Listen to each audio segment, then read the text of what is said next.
Hello, everyone. I'm Sean Mooney, and joining me here in Milwaukee for this Coliseum home video exclusive are Lord Alfred Hayes and the former World Wrestling Federation champion superstar Billy Graham. And Milwaukee County Stadium is filled to capacity for WrestleFest. And Alfred, I know you are excited about this steel cage match featuring Hulk Hogan and Andre the Giant. Sean, without a shadow of doubt, the most dangerous match in professional wrestling today is a cage match. In one corner you have Andre the Giant, who is in excess of 500 pounds. In the other corner you have the greatest wrestler in the world, Hulk Hogan. When these two clash inside that steel cage, it is going to be excitement in excelsis. Well, Superstar, I know you are geared up for that one, but you are going to watch this family affair very closely between ravishing Rick Rude and Jake the Snake Roberts. That's right, my man. Well, what the dude is fighting for is not only a paycheck, but the honor and the dignity of his wife and families in general of the American public, brother. Well, gentlemen, it is time to go down to ringside to witness this spectacular event.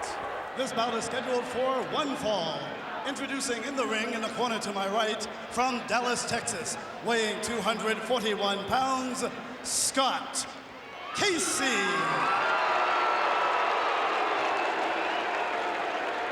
And his opponent, making his way to the ring area, formerly of the Department of Correction at Cobb County, Georgia, weighing 380 pounds, the Big Boss Man. Well, hello, everyone. I'm Sean Mooney. Alongside me here at Milwaukee County Stadium is Lord Alfred Hayes. And Alfred, you talk about a capacity crowd. Yes. Look at all the people here. I hope they don't push us up into the ring with those two in there. Especially with the Big Boss Man, the size of him, he's awesome. Did you see him making his way to the ring with the security around him? I guess you'd call him head of security. Yeah, I don't think he needed much security around him. Look at him. What an imposing man he is. And incidentally, we've had news now that he has authority to wear that uniform in the ring, but he must remove the sheriff's badge or whatever, that star of whatever, justice or whatever you would call it. Well, we see him there removing the handcuffs. He still has that nightstick, and that is being handed to someone ringside. Oh, and he is removing the star. That could do some damage. Definitely.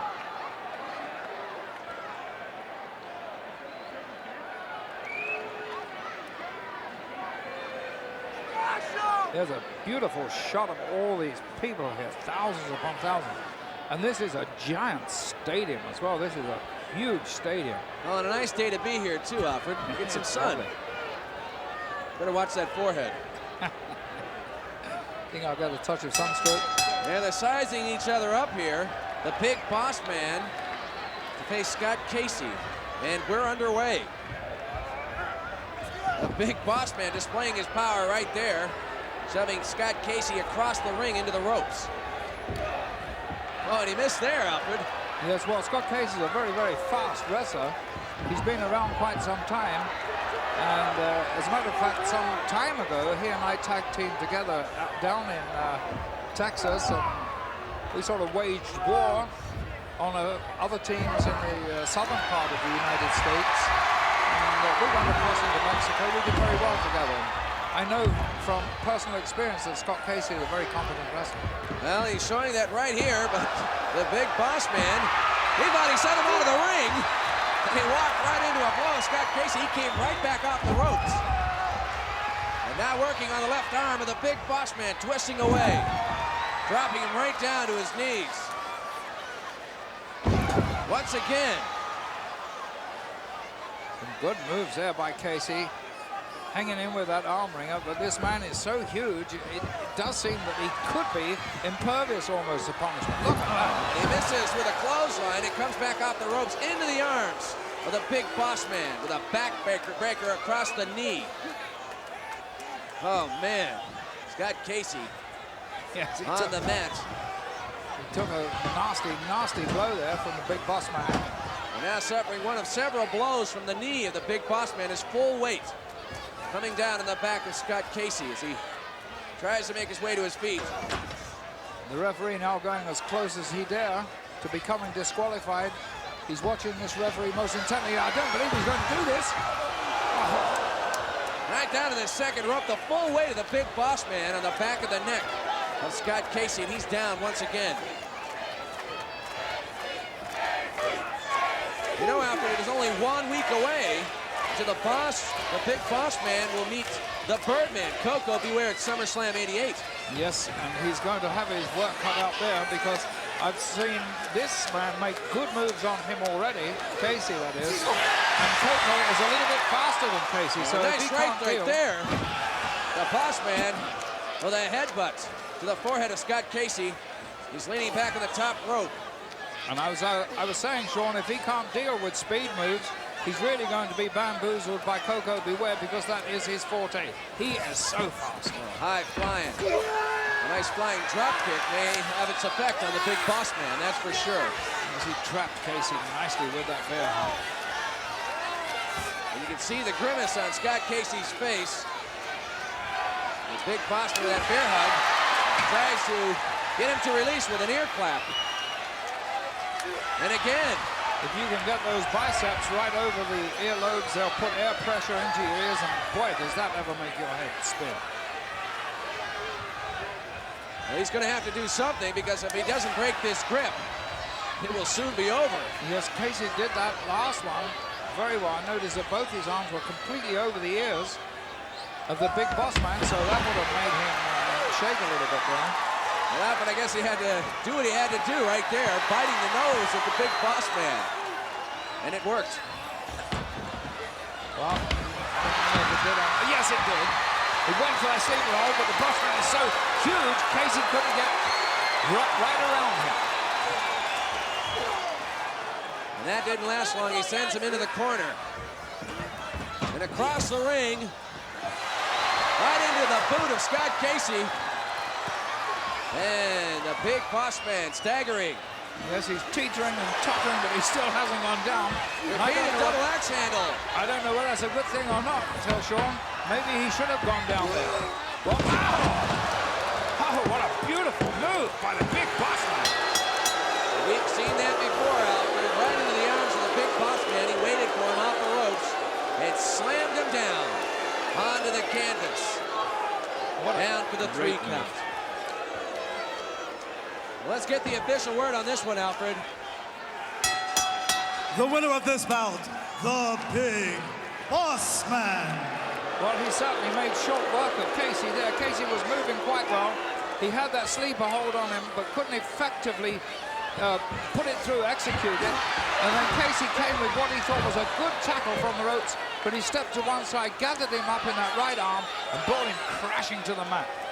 What we've just seen is a display by the big boss man that the crowd does not show much favor to, using that nightstick.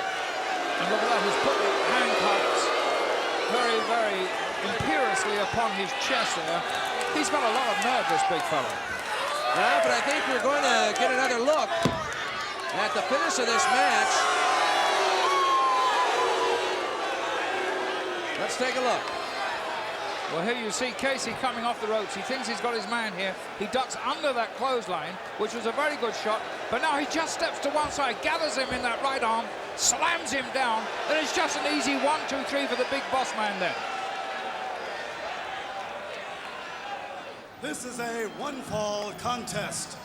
Introducing in the ring, weighing in at 275 pounds, the mighty Hercules.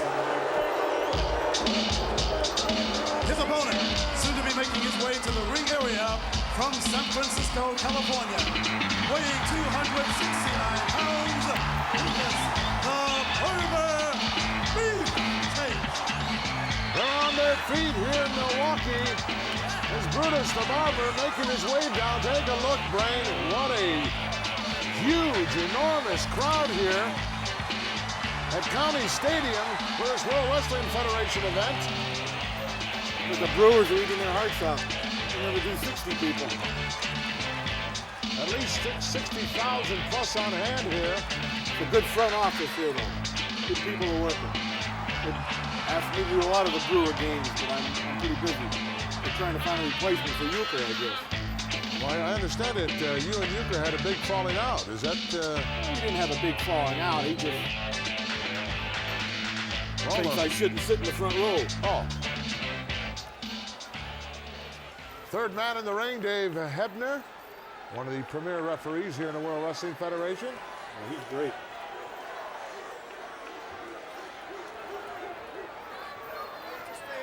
Brudai got some strange looking clothes. Strange looking man. He's a strange man. I guarantee you he will not cut the hair of Hercules. Well, Herc doesn't need a haircut. Did you ever see Brudai try to clip somebody's hair that didn't need it? Yes. Who? Well, I can't think right offhand. He's got the weapons out there with him. He must need them for something or thinks he needs them. Well, you never know. These matches, who's going to stick their nose into somebody else's Listen to the business? people cheer when they see Herc's body. Bell's gone. We're underway. Is this a crowd or is this a crowd? Oh, this is a biggie.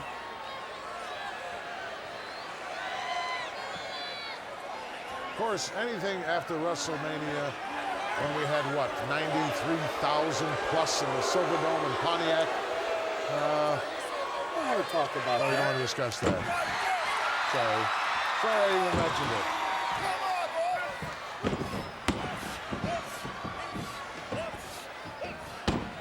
Brutus the Barber Beefcake with a date with Destiny just 2 weeks away as part of SummerSlam 88. Golden opportunity for him to become the next reigning Intercontinental Champion and strip the honky-tonk man of the gold. And cut his hair off. And give him a haircut. That's what he wants to do. It'll maybe the last time you see Brutus Beefcake.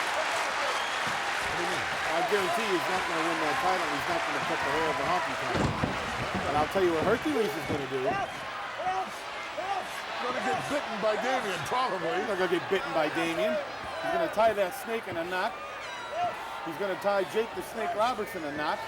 And then he's going to go right down the ringside and look right in the eye of Cheryl Roberts and say, "No, I'm taken for the evening," and walk away.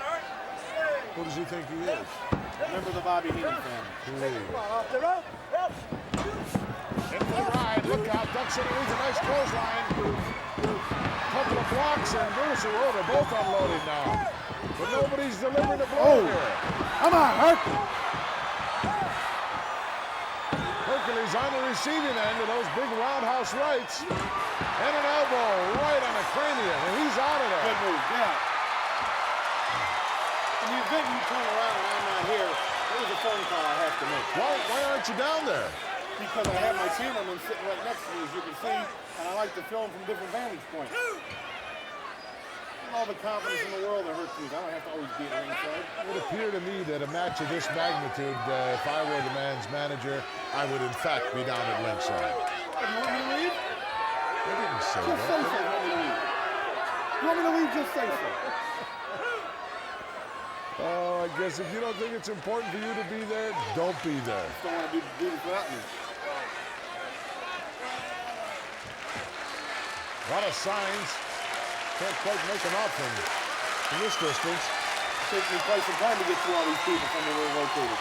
Well, do you want to go? Go ahead. It wouldn't bother me. You want me to go? Do whatever you want to do. Tell me if you want me to go. I didn't want you to come to begin with. Hercules, one of the powerhouses in the world of professional wrestling. I put him right up there in the ranks of Dino Bravo, The Rock Morocco, Andre the Giant. Andre's in that category, you know. Andre is the head of that category. He don't want to go. He don't go. I guess not. Like that old story. You know where he sleeps? Any place he desires. That's right. You know who he beats up? Anybody he wants well, to. except Hulk Hogan. He's going to beat up Hulk Hogan, all right. And the Macho Man. Well, he'll get a chance at both of them in just a couple of weeks. Madison Square Garden will be the location. On Monday night, August 29th, SummerSlam 88. Oh, I didn't tell you, DiBiase is going to throw the biggest party in the history of New York City. Why would the losers want to have a party? So that's what you're thinking. He's not going to be a loser. He's flying in some special champagne for Andre. He's got the whole top floor rented on one of those exclusive hotels, which I can't tell right now because you'll show up at the door, hat in hand, begging for a... Trump Towers? I didn't say that. I know you didn't. I did. Is that where the party's going to You be? want to hang out Trump Towers? Go ahead. I didn't say it would be there. Up on the roof garden? Up. It's by invitation only. It doesn't matter if you found out where we're going to be. I didn't say I knew where it was going to be. I'm just taking a wild guess. You're going to show up wanting hors d'oeuvres and bananas and stuff. No, I have my own plans. I'll be fairly exhausted after that evening, I'm sure. That means you'll be out all night cabaret, right? No, I won't be out cabaret. Brudai getting thumped on here and stomped on and belted by Hercules. Doesn't look like much of a barber now. Call Saldo Ferroli back. Maybe you can get your diploma back. It's Salvadori Fedora. All sounds the same to me. Well,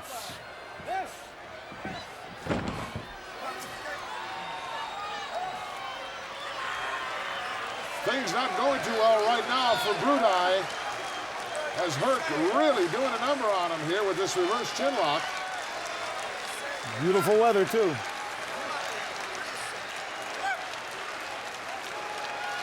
See, the barber, it's a little different when he's in there with somebody that's a little bigger than him or a little tougher.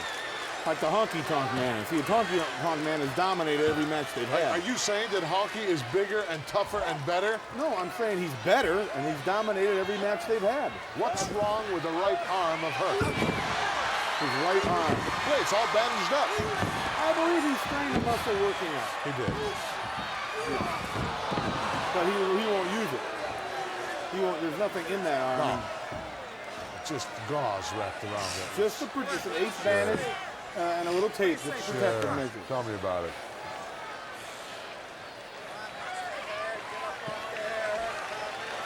Really not a bad seat in this stadium, is there? Oh, I think there is one. Talking about that one obstructed vision seat there. Right behind the pole. That's where Hogan's going to be sitting from now on, and Macho Man at all the ball games. Is that right? He won't want anybody to see his face after they're embarrassed on August 29th. They'll be hiding out. They'll be in New York at a party. They'll be in some sleazy hotel room with the dress Oh, almost a 3 count on Brudai. Come on, if he'd have counted, we'd have had it. Damn. Why don't you go down there? Get involved. You want me to go? Go. By the time you made it there, I guarantee you the match would be over. Tell me if you want me to go. Go ahead. I'm not going. Take a hike. Leave you here alone to make fun of Hercules and call the action wrong? Brudai with that pained expression on his face. Everybody got dressed up today in Milwaukee. Guy's got on his cleanest dirty shirt. Why are you always picking on people? See that guy, when he checks out at a restaurant, they don't give him a check. They just look at his shirt and say, well, you've had the bratwurst and you've had the extra chili on the kraut dog. Things going quite well here for Hercules. But the tank is not empty yet. That left arm is Keep him up in down, the air. Herc. Keep him down. Brudai struggles, gets back to his feet. Come on, come on. He's got that old adrenaline flowing now. He's too strong for him, Monsoon. He's living good. Hold him, Herc. 2 elbows downstairs and a couple of more. Finally breaks it loose. Come on, Herc. Brudai has come to life. Okay, we have a phone up here and we're on the ringside. There's no phone here. A I'm sorry. headset I can use. Why don't you just run down there? Caught in midair. Whoa. Big roundhouse. Found the mark. Irish whip into the corner. Boy, did he hit hard. Come on, Herc, stop him. How quick the tide can turn in the world of professional wrestling. Use the arm. Use the arm. He can't hear you. Are you kidding? You honestly believe he can hear you? I'll be right back. 60,000 screaming fans, and you're looking for him to hear you from this bit. Go ahead of me and clear an aisle. Can't leave this position. Come on, why don't the referee stop him? He's just doing nothing but throw punches. He's broke every rule. Look at that. Punch. Nice uppercuts, one after the other. Nice uppercut. Another punch. Another punch. Another punch. They're all counting right along with Brudai. I'm amazed. I'm amazed. I'm amazed that 60,000 people in Milwaukee who can concentrate. Oh, nice leverage move, desperation. Piece of Tight cake. move by Herc. Nothing to worry about. I told you. Oh, now you're relaxed. Now you're sitting back. You're not on the edge of your chair now. You're going to drop my light. There it is, slapped it on. Ring the bell. The full Nelson. Has he got those fingers locked? I can't tell from here. No, he's not got them locked. And Budaj manages to escape. The referee should have called it. Oh, there's a He's sleeper. choking him. He's choking him. Slapped it on right in the center of the ring. He's choking him. I don't know whether he's strong enough to hold it. Oh, he had to turn it loose. Oh, but look at this. I'm going Small downstairs. package from the backside. He got it. I'm going downstairs. Goodbye. Whoa, what an upset victory here in Milwaukee for Brutus the Barber Beefcake. He came around the back door. Here's the official word. The winner of this bout, Brutus the Barber Beefcake.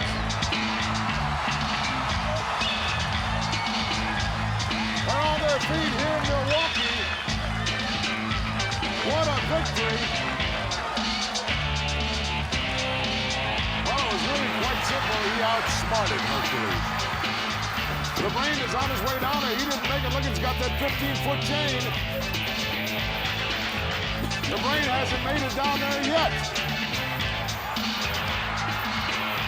What's Budaj got? Got the shears. Gonna do a little shearing. Well, keep going, Herc. You'll find the Brain. You'll run right into him on the way there. There's the hand raised in a token of victory. Upset, going home with the short end of the money. Hercules. Oh, the Brain will be all over him like a new suit. There it is here. Slaps the sleeper on. Had him right where he wanted him, right here.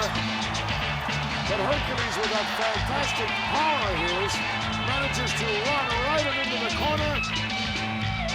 Look at that. Had to turn him loose, but Herc still a little dazed, got caught in that reverse sunset. Referee right there to make the 3 count, and it was all over. Plenty more action still to come from Milwaukee, Wisconsin. We'll be back in just a moment. Following is a tag team bout scheduled for one fall. Introducing in the ring at a combined weight of 470 pounds, here are B. Brian Blair, jumping Jim Brunzell, the Killer Bees.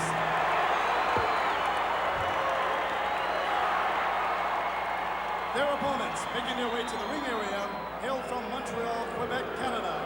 At a combined weight of 472 pounds, here are Jacques and Raymond, the fabulous Rougeau brothers. Well, we have situated ourselves ringside here. Lord Alfred Hayes, Superstar Billy Graham. I'm Sean Mooney, and we've got a great tag team matchup taking place right now between the fabulous Rougeau brothers, Jacques and Raymond. They are going to take on the Killer Bees, B. Brian Blair and Jumpin' Jim Brunzell. All those little flags out there, do you think they're mocking? Do you think they're mocking the Rougeau brothers, Lord Alfred Hayes and Sean? We love you. All right. I don't know. He just said right there he loves I us. just prefer to wait and see what they're going to do, these Rougeaus. And they have been doing, if that is the word to use, whatever they do, very, very successfully. Well, this match is underway. Just heard the bell. And the action should ensue, and here we go. Jim Brunzell out there, matching his talents against those of Raymond. And I notice, Sean and Superstar, that both Brunzell and his partner, B. Brian Blair, have put on quite a few pounds in body weight. It appears that way, Lord Alfred Hayes, that maybe they need that extra body weight for leverage. It's obvious in the World Wrestling Federation, brother, you got to have power, mass, density, and strength and body weight to go anywhere in the World Wrestling Federation, especially the tag team situation as it is today. Well, right now we've got a little controversy going on in the ring. Neither side happy, complaining to the referee. Saw earlier Raymond making a quick exit from the ring, and now they're back at it. One thing I think might be interesting is to see, with this extra body weight that Brunzell possesses, is if he can still throw that devastating drop kick. Now we just saw Him being very light on his feet right there. Well, Lord, I Jumped think, up high there. I think he can still throw the drop kick. It's just a matter of how high. Can he get as high as he used to get as he throws that drop kick? There's no doubt about it. We'll see Jim Brunzell's drop kick here anytime because the man's a master at it. And he's going to catch somebody with that drop kick. Well, now Jacques Rougeau in the ring, and he wants a tag, and the Killer Bees oblige. And now B. Brian Blair in the ring. This is certainly a beautiful evening here for such a great occasion. Well, the sun is still out, Alfred. Superstar, you can work on that tan a little bit more. Yeah, late evening, and I tell you what, the Killer Bees, you know, those wrestling tights, the leotards, the gear they have on, I believe that's the first time I've actually seen them. They're kind of, they kind of look like shorts. Yes, Shorts. that's I their think summer they've outfit. got their summer wear. summer wear? Okay, Yes. that's the summer look. The summer look, brother. DiBiase has a summer residence. These people have summer wear. Somewhat less expensive. Quite a move right there. Blair flipping Jacques Rougeau completely over and putting on the armbar.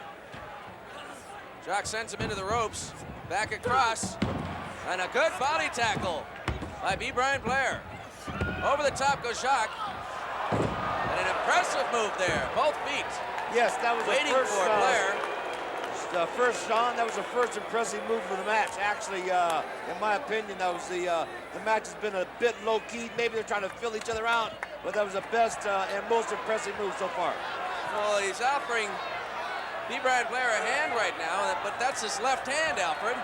Yes, you know something, watching this match, the Rougeaus have started out brilliantly, and I'm wondering if this extra weight that the Busy Bees are carrying could be somewhat of a detriment to them.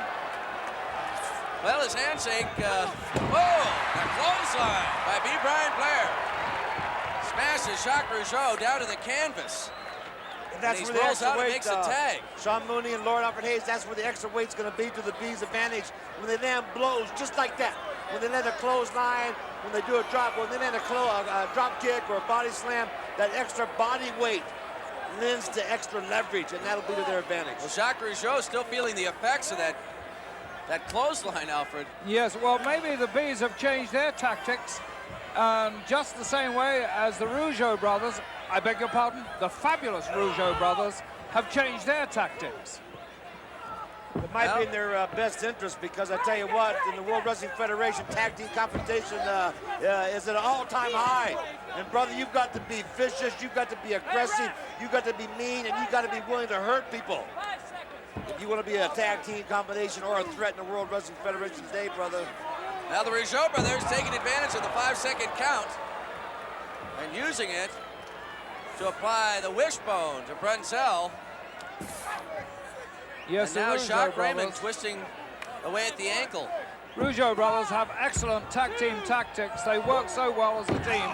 Obviously, they have some sort of understanding of each other that is quite mutual, being brothers, of course. So in other They words, have been together for some time. It may be an inherited trait, that the continuity of the Rougeau brothers since they are related. Well, a kick to the chest as Raymond was waiting there for Brunzell, and he should have been somewhere else. Well, both knees to the back of the thighs of Raymond Rougeau. As Brian Blair very much in control at this point. Oh, and a knee driving into the knee of Raymond Rougeau right there. They've made the tag. Bees now taking advantage of that 5-second count. They're doing the same thing. Yes, they've taken Closing a page out of the Rougeau's book. I don't think the flag waving is going to help them much right now. I think Lord Alfred Hayes and Killer Bees should really use the tag team in and out, tag in and out more. And so things like just what happened before our very eyes wouldn't happen. Get in there, hurt your man, tag a fresh man in, and get in and out more quickly, just like Yes. this. Right there, we saw Raymond trying to make his way across the ring. But Brian Blair brought him all the way across. Blair trying to turn Raymond into a Boston Crab there, and that would have been a most effective move if he could have bought it off, but There was unfortunately... a big mistake, Lord Alfred Hayes, right there. Let him go away. Let him get away. Yeah, let him step away. Should have grabbed him and pulled him right back to the corner. Not quite sure what the Rougeau brothers are doing right here, Alfred. I think he was trying to stretch Raymond's legs a little bit, and they got caught. Well, that was almost ended the match right there. A full 2 count, almost 3. As Pete Brian Blair turned Jacques over and got the count. Not paying attention. And what a little was going on psyching here? out tactics there by the taller of the 2 Rougeau brothers. That's Jacques, of course. And he's telling Brian Blair, attack my back, attack me from behind. I think he's offering him a full Nelson. Maybe that's what he's doing. Yes. But Blair didn't take the bait. Blair takes a side headlock. A drop toe hold. Good move By by Jacques. Jacques. Great move that. So beautifully timed. Well, twisting away here, both men entwined on the mat. And Blair comes out on top. That might have been even a better move, Lord Alfred Hayes. That was a counter move by Blair. Oh, and again, the drop toe hold. And Jacques, quick series of moves there. Now both men in. Well, if any time we were doubting the speed of the Bees, they certainly proved they haven't lost that speed edge just then, because they were a series of great moves by B. Brian Blair. So fast, so rapid. And now Jim Brunzell in. And he's doing punishing just, the knee. Right, and he's doing just what I said they should do. Keep them in their corner, tag in and out, keep the man in trouble, stay on top of him, and don't let him out of the corner. Well, they continue to work on that left leg of Jacques Rougeau. B. Brian Blair twisting away, and you can see the anguish in Jacques' face.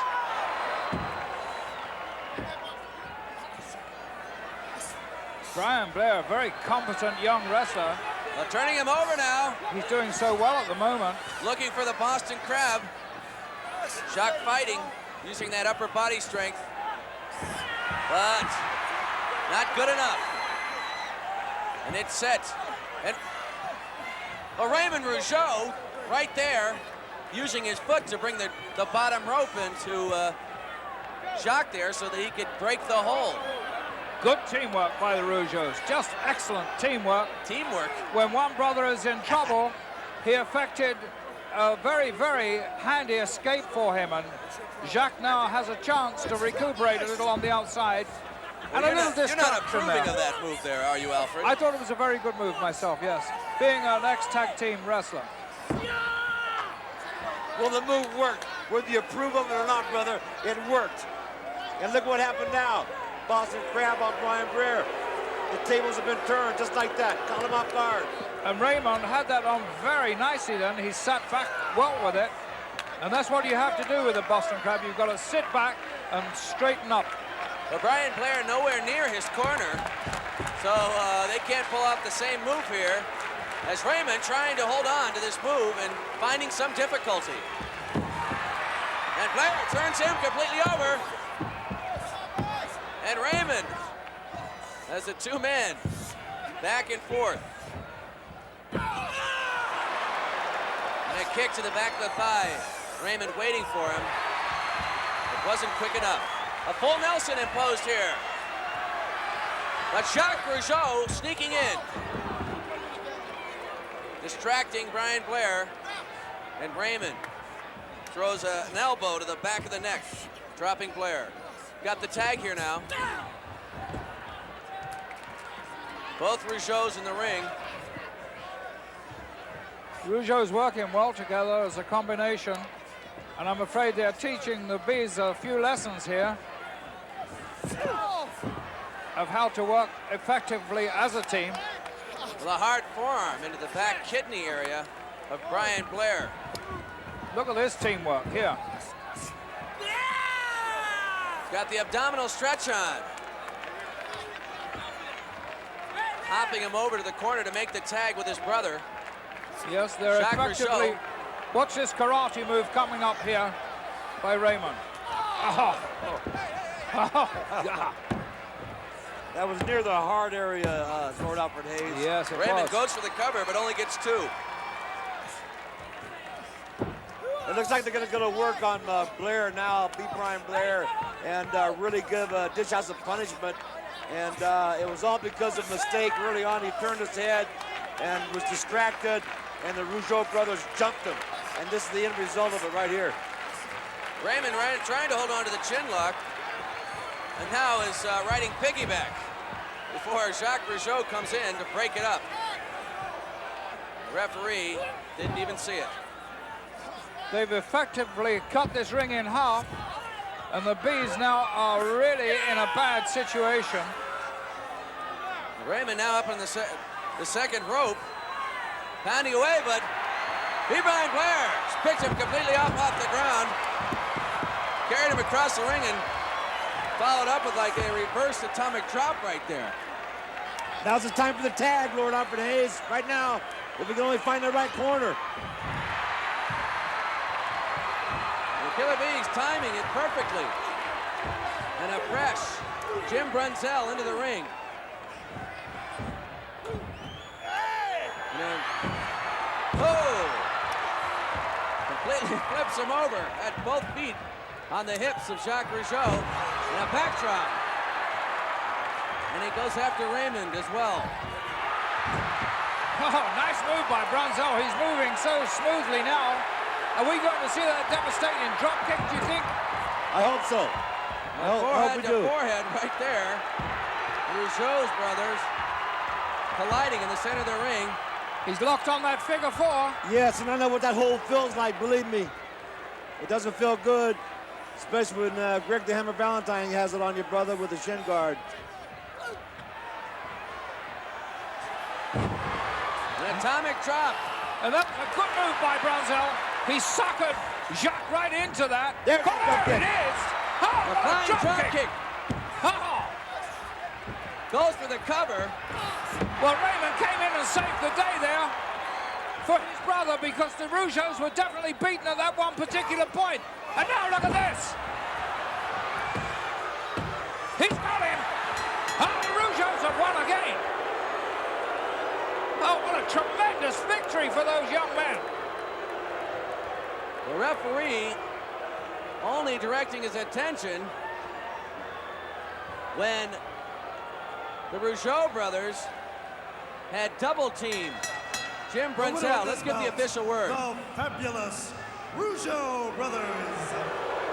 You know, Sean, everything was going the way of the Bees there right up to the last minute. But you've got to hand it to the Rougeau brothers. They never miss an opportunity anywhere, and they accepted one there, and with it, they took the victory. Look at this. Well, as we said before, the referee, His attention diverted. distracted. The double team here Look at that. by the Rougeau brothers. Raymond, To the midsection. Jacques falling across the top of Jim Brunzell, and the referee came around to give them the 3 count. Scheduled for 1 fall. Making his way to the ring area from Harlem, New York, weighing 271 pounds, Bad News Brown. Boy, and he is bad. Look at that face determination scrawled across. Yeah, that scowling look.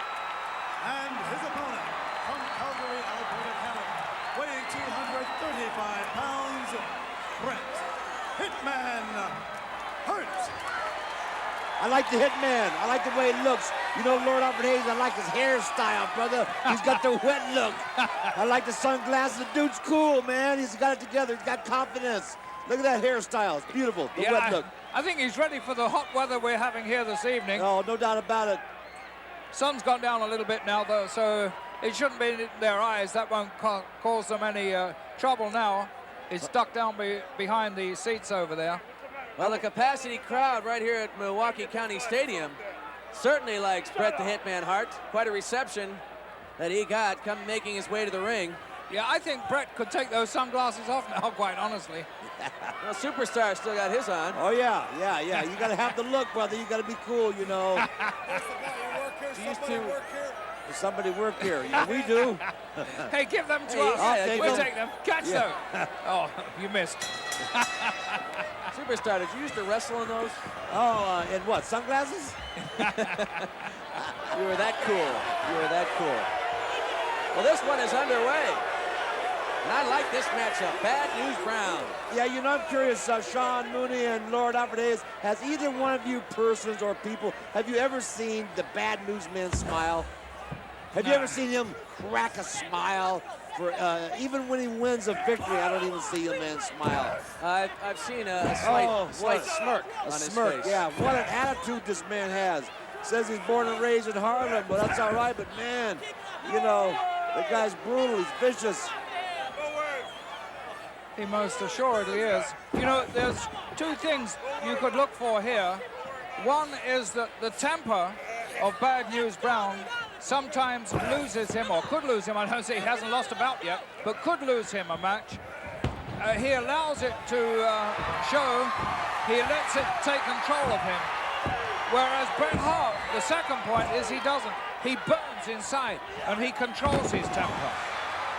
Well, Bret Hart controlling that temper right now and using it to his advantage. He body slams Bad News Brown and drops a vicious elbow.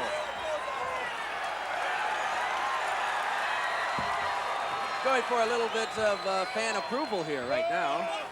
Well, that's his trademark. He is so good. His timing is absolutely perfect. As our colleague Gorilla Monsoon says, his excellence is absolute perfection. Now, he is known as a ring tactician, and he is showing it here. His excellence of Kick execution. to the midsection. Oh, and he rakes Bad News across the top rope. The side headlock. And that's a very good technique right there. Raking Very his eyes. effective. Yes, very effective. I tell you, the Hitman is on top of his game tonight here in Milwaukee, brother. He's looking to take the Bad News Man right out of the picture once and for all. They got a few going here that won't stop, won't die down. No, neither man's gonna quit. Neither man's gonna submit. Zach, give up. You gotta pin. You gotta pin your opponent in this match, brother. He sends Bad News across the ring hard into the turnbuckle. But Bad News using that boot, sending it into the chest of Bret Hart. Yeah, I think And it was down he both went. feet too, Sean. I believe both feet caught him flush on the jaw. And, the Hitman's out cold, maybe. He's not even moving. Well, Bad News Brown taking his time. If I were Bad News, I'd really keep a very, very close eye on Bret Hart. Look at him now, I tell you. You called it, John. He was Lord like Alfred Pogo Hayes. there. Yeah, Lord Alfred Hayes, you called it. He was playing possum, wasn't he? He certainly was. And he drops a hard elbow. But Bad News. He suckered the Bad News Man right into that, Lord Alfred Hayes. That was excellent. Only let him hold him down for a 2 count before throwing him off. That was just an Bret Hart excellent going move. for the suplex here. And a snap suplex. Very quick. Drops a leg across the throat of Bad News and goes for the cover once again. He failed to hook a leg, though, brother. If you want a serious pin, Sean Mooney, you got to hook a leg, maybe 2 legs. You got to get your body weight down there and hook those legs, brother. Oh, and it's Bret Hart goes for the side suplex. Bad News Brown resorts to other tactics. Right in the eye. He raked his eyes, Sean Mooney, and that'll stop a man dead in his tracks every time. Turn of events, Bad News Brown, right back on top, back to the aggressive tactics that he came into the World Wrestling Federation with, right here. Some hard rights to the back of the neck of Bret Hart. And Bad News sends him across, but Bret Hart reverses it. But Bad News, quick on his feet, uses a clothesline to take down the Hitman. You know, a little while ago, Bret Hart tried a snapmare on Bad News Brown, and he didn't really stun him with it, but Bad News Brown acted as if he was stunned, and he really suckered Bret Hart into a compromising situation. And here's his... Oh, this is completely with a ghetto blaster. Oh, Bret that was Hart his saw it speciality. coming. I thought he had him then. Yes, he did. Oh, that We all was... did. That's twice in a row that Bret Hart's pulled out of it. Yes. And right there, again, we saw another quick move by Bret Hart. Moving out of the way of a charging Bad News Brown and completely sends him out of the ring with a backdrop. Yes, he did. He dumped him right over the top. Just as I was about to say that Bret Hart had underestimated Bad News Brown, he proved to me the opposite. What a move that was, Lord Alfred Hayes. I don't really believe that was a smart move on the part of the Hitman. He could have it could have turned into disaster for him too. Completely leaped over the top rope. Really a high risk move, brother. Well, and that's this match. It looks as though that is what it's going to take. I tell you Bret what. Hart continues to work. Yeah, Sean, this has been a seesaw back and forth, brother, back and forth. Right there, we saw again. Bulk against bulk right there. Bret Hart coming out on top. Sunset flip. Is that it? Oh, that was close. Only gets 2 before Brown kicks out.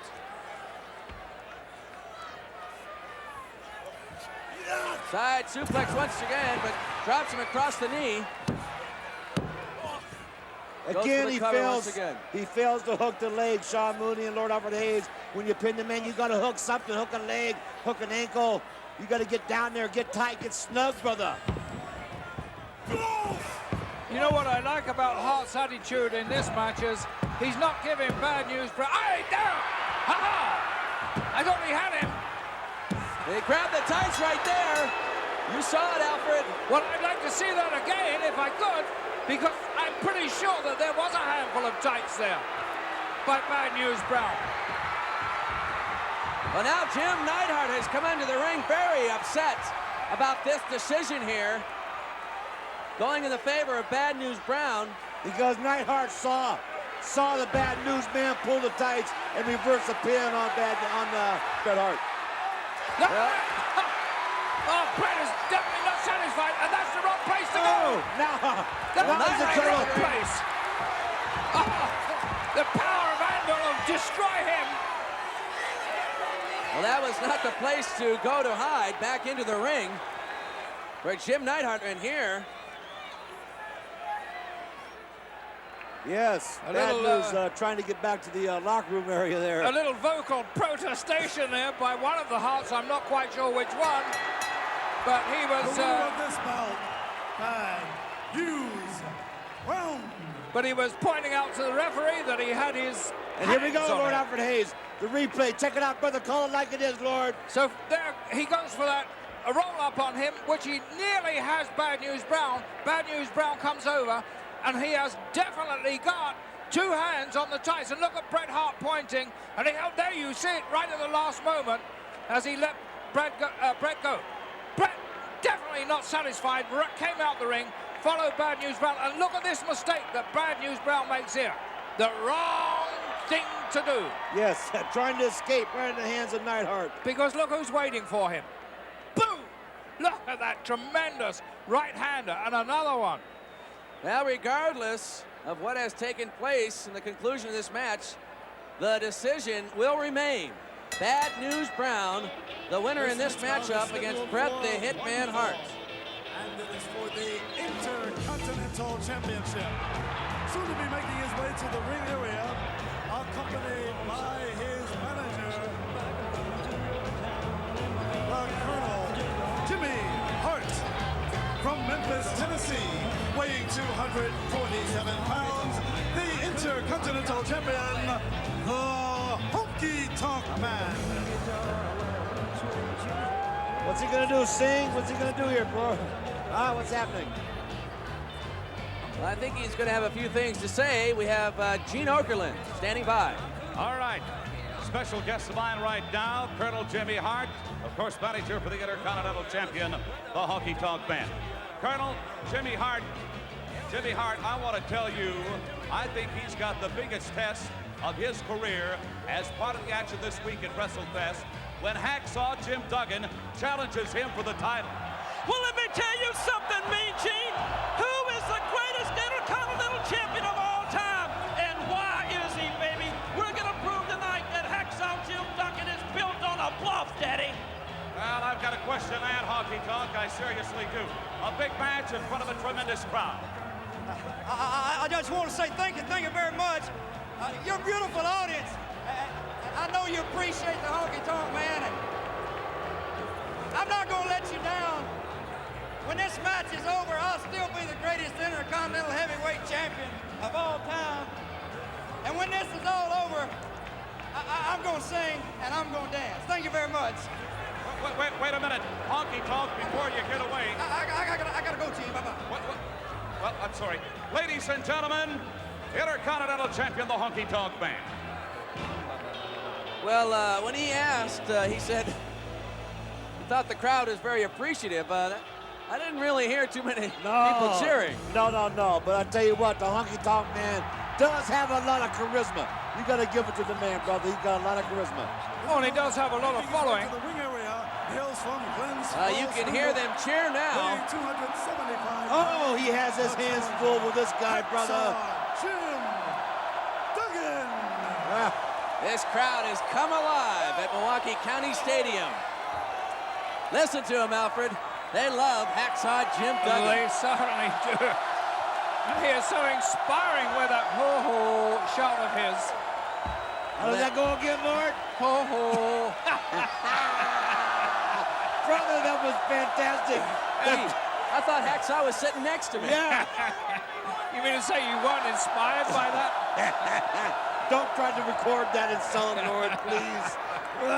Well, you can't help but get fired up when that man makes his way to the ring. All right, Sean Mooney, he fires you up, brother. He fires up on the highway. I've rode in the car with this man on the way to arenas. The man's fired up. All he wants to do is get to that town, get to that ring, and wrestle big time, brother. Honky Tonk's doing the right thing here. He's doing some pumping. Well, he's giving Duggan a little time to cool down. Cool off. That's exactly right. And maybe cool the people down. I don't know if he ever will cool down, but give him a chance anyway. He may have to wait a few hours for that to happen. I'll tell you what, the Honky Tonk Man might get a shot from behind if we don't watch out, because Duggan came here to wrestle. He came here to wrestle, brother, and he's not going to waste too much time. Well, the Honky Tonk Man quickly in and out of the ring. That's Hacksaw right, yeah. is going right after him. Exactly right. That's what I condone. If your man goes outside, go on after him, brother. Right there we saw Honky Tonk Man thought he would capitalize on the situation, but Hacksaw Jim Duggan doesn't give him 1 second. No, he moved deceptively fast. So fast, in fact, that our cameras couldn't stay with him. One blow after another to the Honky Tonk Man. Sends him into the turnbuckle. And up on the second rope. And I think it's time to count.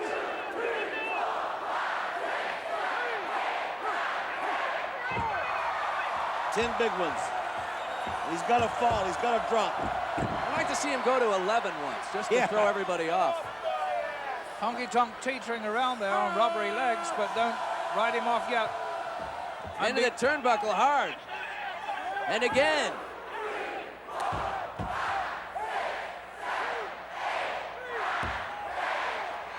No 11. Didn't give him that extra one. No 11. Honky Tonk Man staggering. He should go for the tackle. And Hacksaw finishes him off with a clothesline. And he would have went for the tackle, except the Honky Tonk Man made the escape to the outside. And rightly so, because, brother, he was ready to fall. He really was. He was right for the picking there. Well, as they tried to have some sort of a conference outside of the ring, their heads got a little bit too close. And Hacksaw Jim Duggan brought him closer. This is what I like about the Hacksaw Man. He goes outside and gets his man, brother, and throws it back into the ring if necessary. He goes outside, gets his man, brother. Even if it turns against him, like here, the Honky Tonk Man jumps him on the way back in. But that's all right. Hacksaw's aggressive. He's forward, man. He goes out after his man. Honky Tonk Man not allowing Hacksaw to enter the ring again. I'm afraid Duggan made a very, very bad mistake there. He allowed his attention to be diverted by Mouth of South Jimmy Hart, and that ploy that Hart has used so many times has been so successful for the Honky Tonk. And now look at this. Well, the referee distracted Jimmy Hart. A little revenge on the part of Jimmy Hart there, because only 2 or 3 moments ago, Duggan clashed their heads together when they were outside the ring. Jimmy Hart went over there and began choking Hacksaw Jim Duggan. And you know, that's all the Honky Tonk Man needed was just a few minutes to recuperate, Lord Alfred Hayes. And he's right back on top right now. He is indeed. And you know, I'm beginning to believe that this man possibly is the greatest Intercontinental Champion of all time. Well, he sure makes that claim every time he's on an interview, every time he steps up to a microphone, and he makes that claim, brother. And he's held on to that title for quite some time. I don't know how long, but he's really been an Intercontinental Champion that's really held on to the belt, brother, I'll tell you that. Close to 2 years. Well, the Honky Tonk Man showing why he is indeed the Intercontinental Champion, but not for long. Hacksaw Jim Duggan is back. Oh, tremendous right hand blows. And a tackle drops a Honky Tonk Man. He's signaling for that three-point stance. Kick to the midsection and throws him into the turnbuckle. I think he's trying to set Honky Tonk up for that three-point stance if he can get it. And a clothesline, as we can hear the Colonel in the background with a megaphone trying to encourage the Intercontinental Champion. Here he goes. Digging in deep, boy. Wait a minute. Jimmy Hart grabbing the leg of Hacksaw Jim Duggan, tripping him up. And I think we're going to get a disqualification here. Oh, it's automatic. There's no question about it. Well, the bell went. We heard the bell, but no official word yet. And Hacksaw going after Jimmy Hart. And closing the gap. What a foot race around the ring there. Look out! Swinging the guitar. Missed him with that guitar. The Honky Tonk Man. And Jimmy Hart, he's got the 2x4.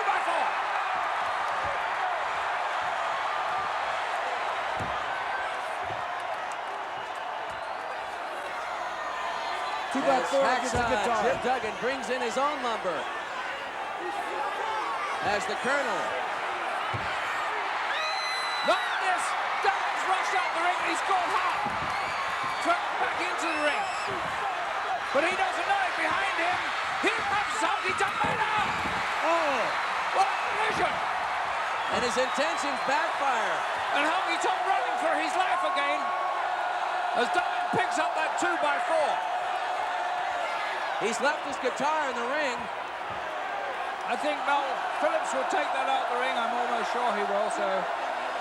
Now we're going to, I think, maybe take it out. Well, that was a victory for Duggan there. Let's get the official word. The winner of this bout, resulting from a disqualification, Hacksaw Jim Duggan. A winner in one sense, but a loser in another. He didn't get that coveted title. And this match was for the Intercontinental Championship. Why doesn't he just go ahead and step on the guitar right now, jump up and down on it right now for the people's sake? I think he heard you. All right. What's he doing? That's what I want to see him do right there. This. He's asking the people. He doesn't have to ask anybody. Well, Hacksaw Jim Duggan up just to do bat. it. That priceless guitar. That precious guitar that. Oh, that's a beauty. Look at that. That Honky Tonk has specially handmade. A direct hit. What a destruction of property. I don't know whether that's the right thing to do or not. Well, it is in this case. I fully condone on Lord Alfred Hayes.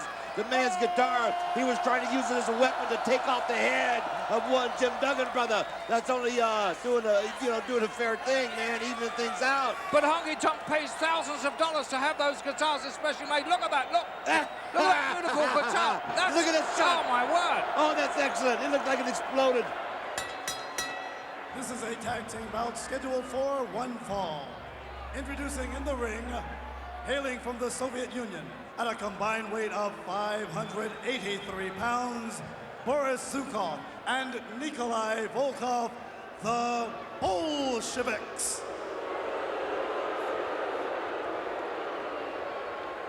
Ladies and gentlemen, Mr. Volkov requests that you all rise and respect his singing of the Soviet national anthem. I don't know about you guys, but I'm staying right where I am. Well, Sean, as the Lord Alfred Hayes so brilliantly said, you speak fluent Russian, and you've had many discussions with the Bolsheviks.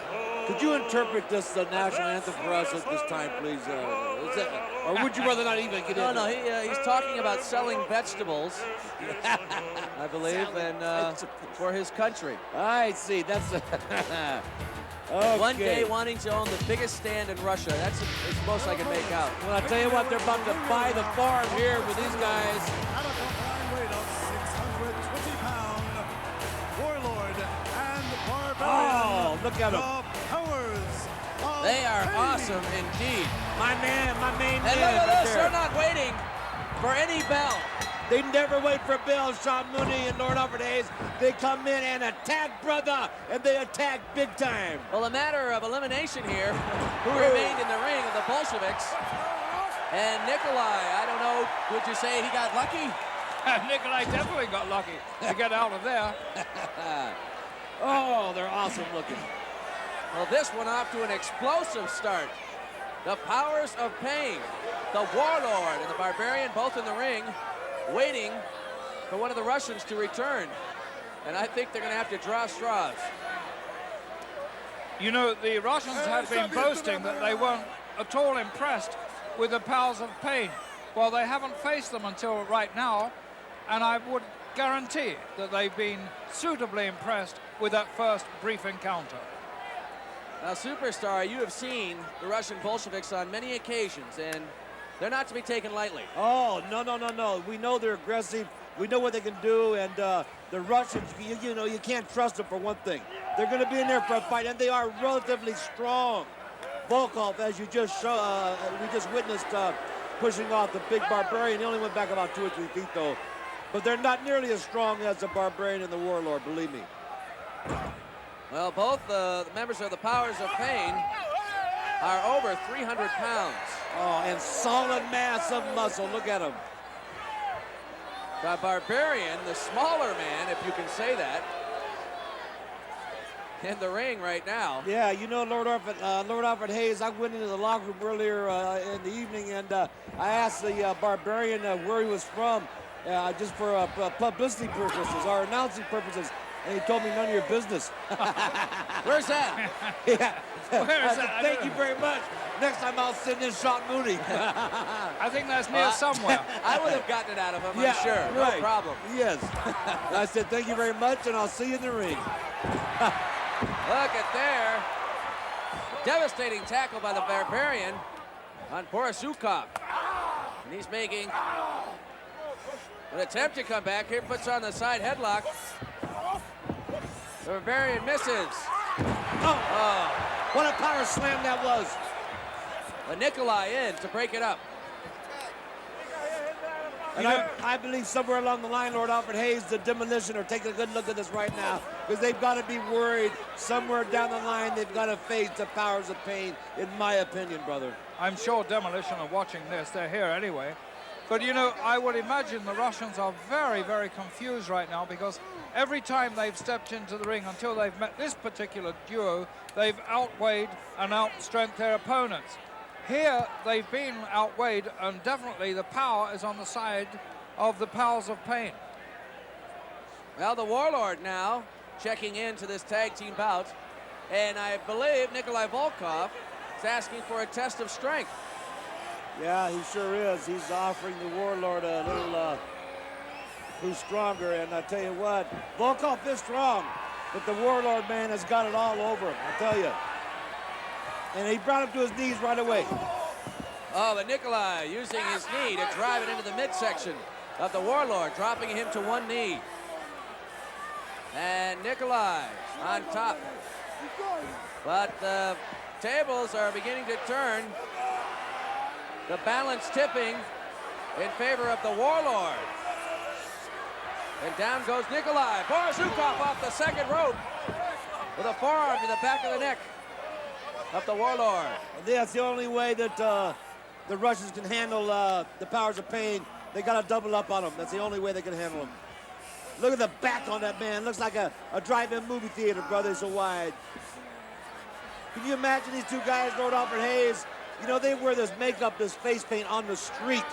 They walk the streets looking like this. Can you imagine these guys coming home and double dating their 2 daughters?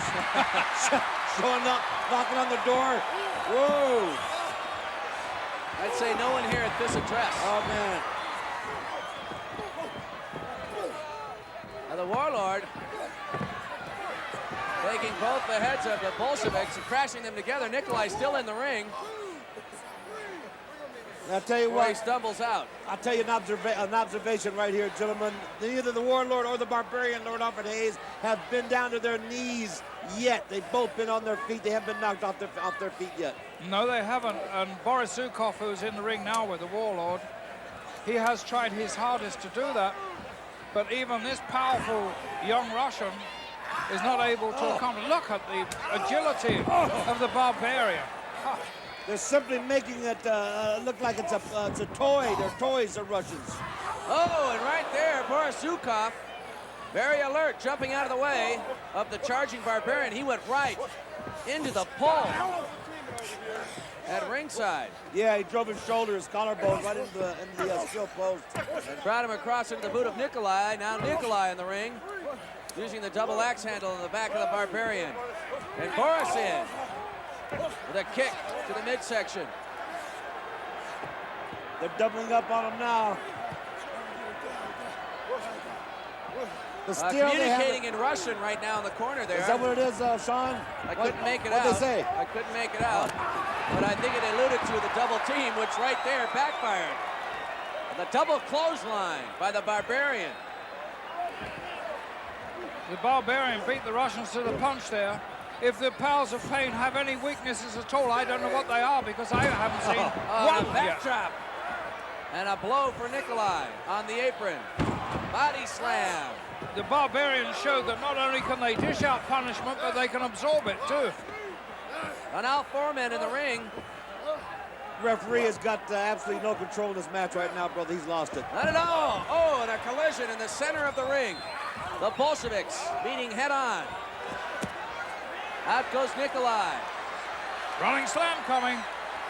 No, it's not a running slam. Yes, it is. Running power slam. It's a giant headbutt off the top rope, Lord Alfred Hayes. Oh, you don't get up from that one, brother. And gets the 3 count. The What a Powers move. of Pain. A most impressive victory by these 2 consummate professional wrestlers, Pals of The Pain. winners of this bout, the Powers Oh, of they're Pain. impressive looking. Now the combined weight, well over 600 pounds as they strike the pose What a pose. of the Powers of Pain. It really is difficult to envision anybody beating these. Here he comes with his this out, finishing Lord. hold. A running power slam there. In the meantime, Barbarian goes to the top rope. A flying head, but spears him right there. Boom! And it's just a question of holding his shoulders down. Not even holding his shoulders down. Look, he was out completely. As they finish off the Russian Bolsheviks, the Warlord and the Barbarian.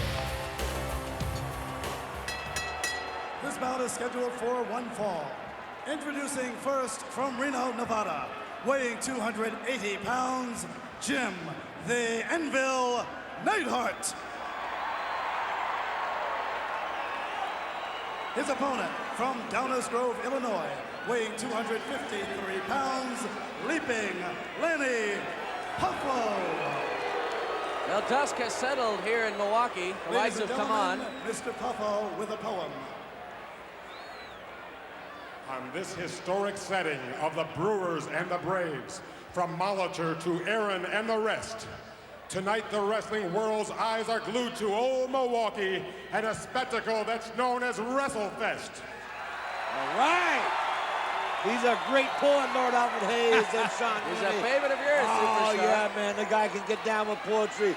But, you know, he's got his hands full with Neidhart. And look at Neidhart's haircut, Lord. It looks like he's in the, the Marines has got a hold of him or something. Well, this one is underway. And there's a surprise right there.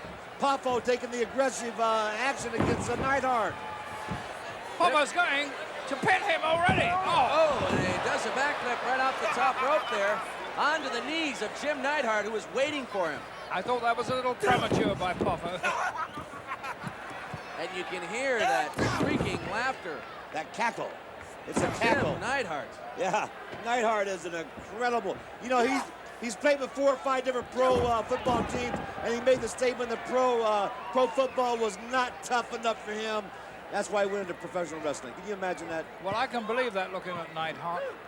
He's such a powerful 300-pounder. And yes, the haircut, I noticed that.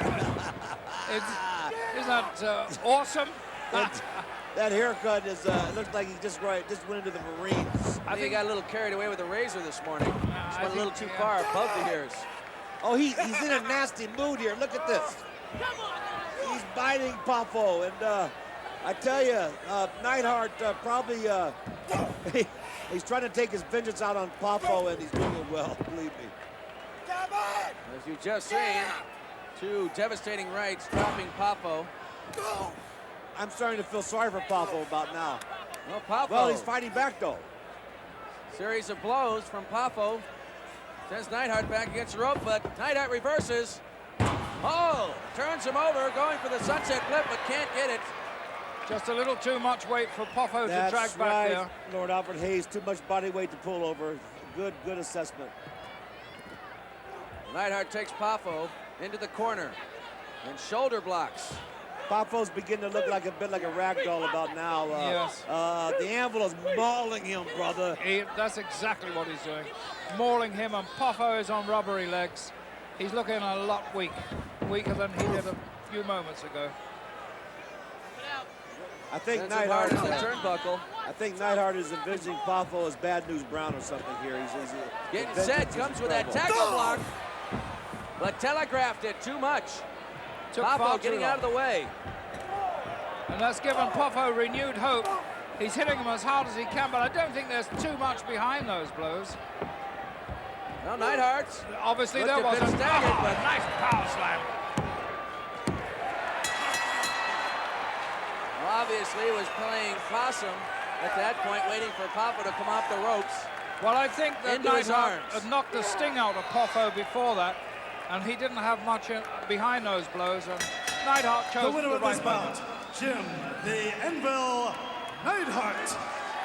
Now there's the official word, and we'll see it again. Yeah, Poffo comes for a tackle here, but he's nicely caught. Good timing by Neidhart, turns it into a power slam. It's just a question of laying that big left arm over his shoulder and the 1, 2, 3. And that's exactly what we heard. The 1, 2, 3. Jim the Anvil Neidhart, the victor over Leaping Lanny Poffo.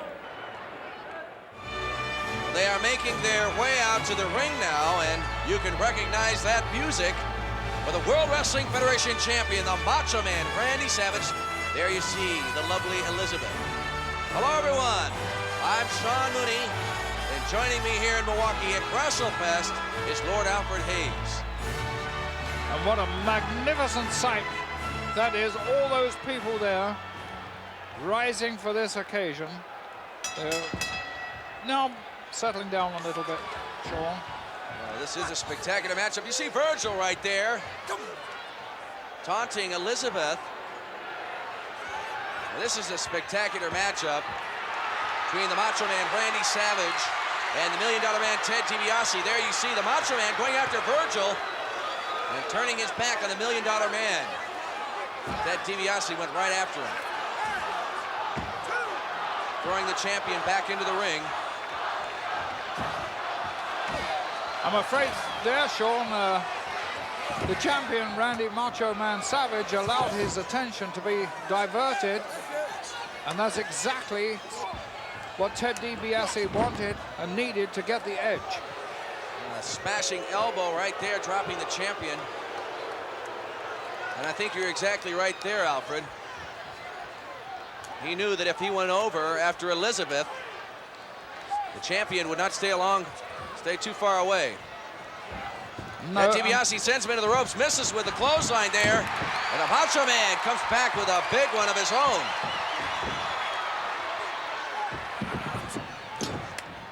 Hard into the turnbuckle, and an elbow to the jaw of the $1 Million Man. Shot to the midsection, and a knee sends the $1 Million Man right over the second rope there onto the arena floor. Yes, and Virgil trying to get himself into the picture there, distracting the referee, and at the same time distracting the champion, Randy Macho Man Savage. And once again, Virgil has proved his worth as a bodyguard to Ted DiBiase. by enhancing his chances to beat the champion Macho Man Savage. Well, right there, the $1 Million Man had his attention diverted and paid for it.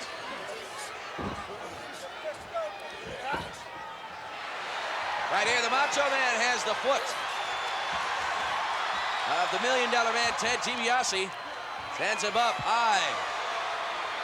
Drops him down. That atomic drop sends a $1 Million Man right over the top rope. And right at this moment, Sean, the Macho Man looking really good, looking really well, very, very sharp, very alert.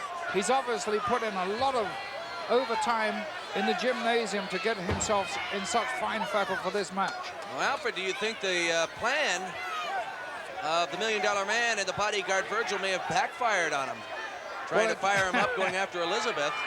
It seems to have at the moment. Elizabeth is, she's not showing any concern at all, so she's very much closer to the ringside than we are, Sean, and she can see that her man is doing really well, but you must never, ever, ever allow your attention to be diverted for one instant against Especially when those you're two. dealing with a man like $1 Million Man Ted DiBiase, as we are seeing right now.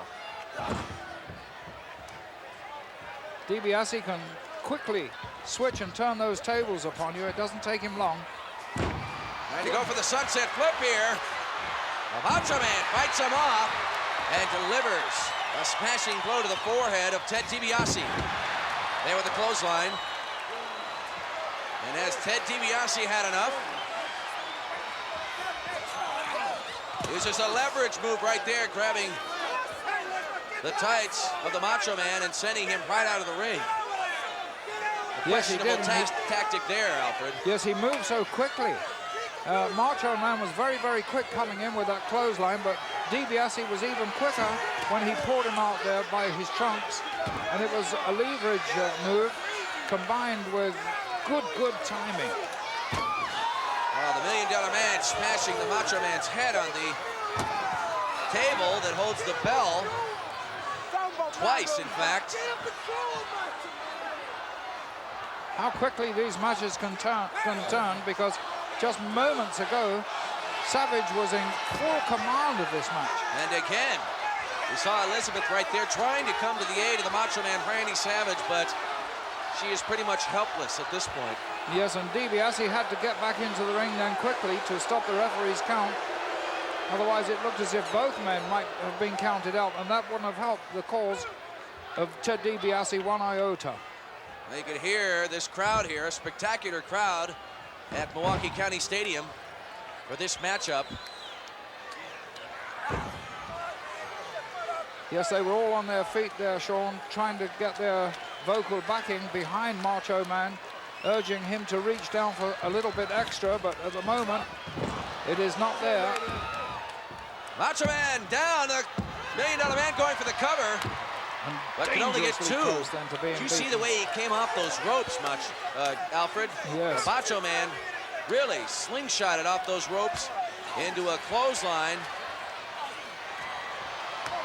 Very dangerous. Good reserves of strength being shown there by Savage, because he has taken quite a thrashing, quite a pacing these last 2 or 3 minutes, and yet he was able to bring that out. Good reverse. Double reverse. That the Macho Man Randy Savage runs right into the boot as he charges after Ted DiBiase. And that shows just how good DiBiase is, because he waited for that. He knew possibly that that double reverse was coming. He is such a clever wrestler. It is easy to understand why he is a top contender for the championship. Yes, we had a good over-the-shoulder view there from Elizabeth and then from Virgil, showing both sides of this match. That DiBiase going up on the second rope. Macho Man's back turned. Double elbow smash to the top of the head of Macho Man Randy Savage. And he is down. He is, and the timing of the challenger. Goes for the cover once again here, Alfred. Close, really close. The timing of the challenger is so good. His split-second time. Look at now. There's that anguished look upon the face of Elizabeth. Now she's worried. Backbreaker across the knee. Goes for another cover. He is hooking the leg, Alfred. Yes, he's doing everything right. It's all textbook wrestling, but that's why Randy is the champion. He is so good. Elizabeth urging her man there. Setting him up here for the suplex. The Macho Man hooks the leg and turns the table. And it is the $1 Million Man who's on the receiving end of that suplex. Yes, it's a pity Randy is a little weak at the moment because that wasn't a very high suplex. It did its damage, obviously, to Macho Man, but not as much as if Randy had been 100% fit. Changing clothes on their knees.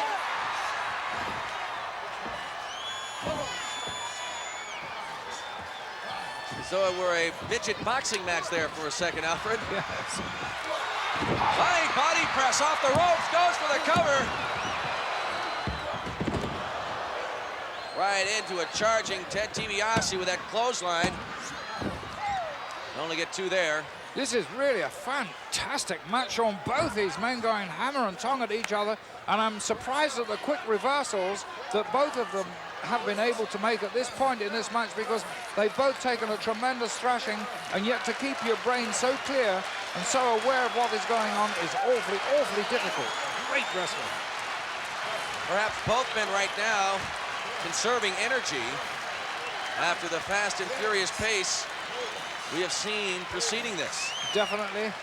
Definitely, DiBiase is in a good situation there to give himself a breather. There's no doubt about that. Ted DiBiase asked Dave Hebner to check him.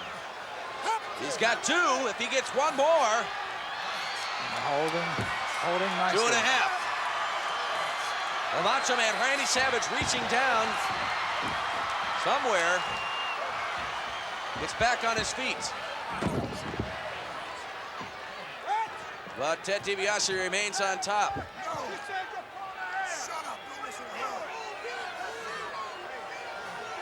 Dave Hebner asking the $1 Million Man, Ted DiBiase, I don't know what good that will do. Well, he he seemed pulled to the be hair of having the some sort champion. of an argument there with DiBiase.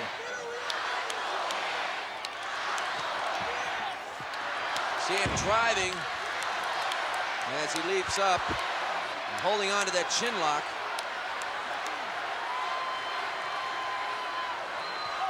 Elizabeth has every right to look concerned there.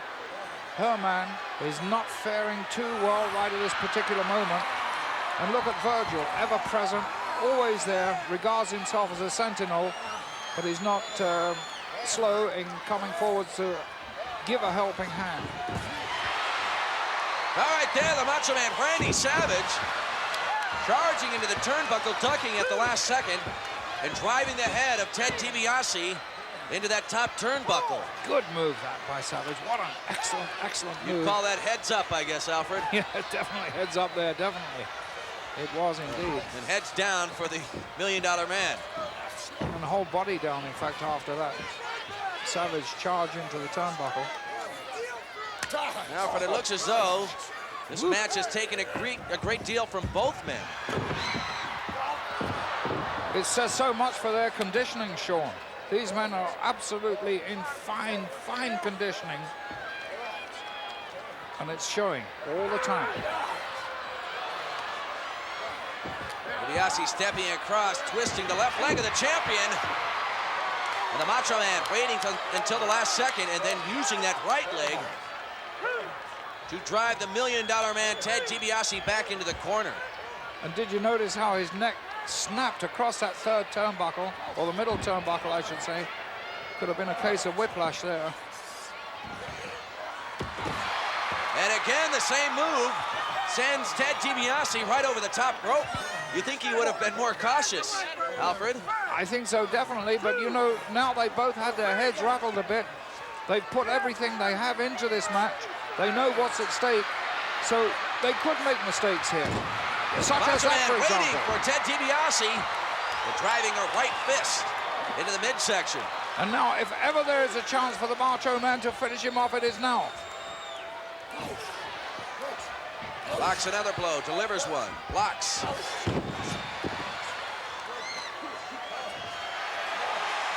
A mistake here by the champion. He didn't follow that up quickly enough. He allowed just those precious few seconds of recuperating time for DiBiase.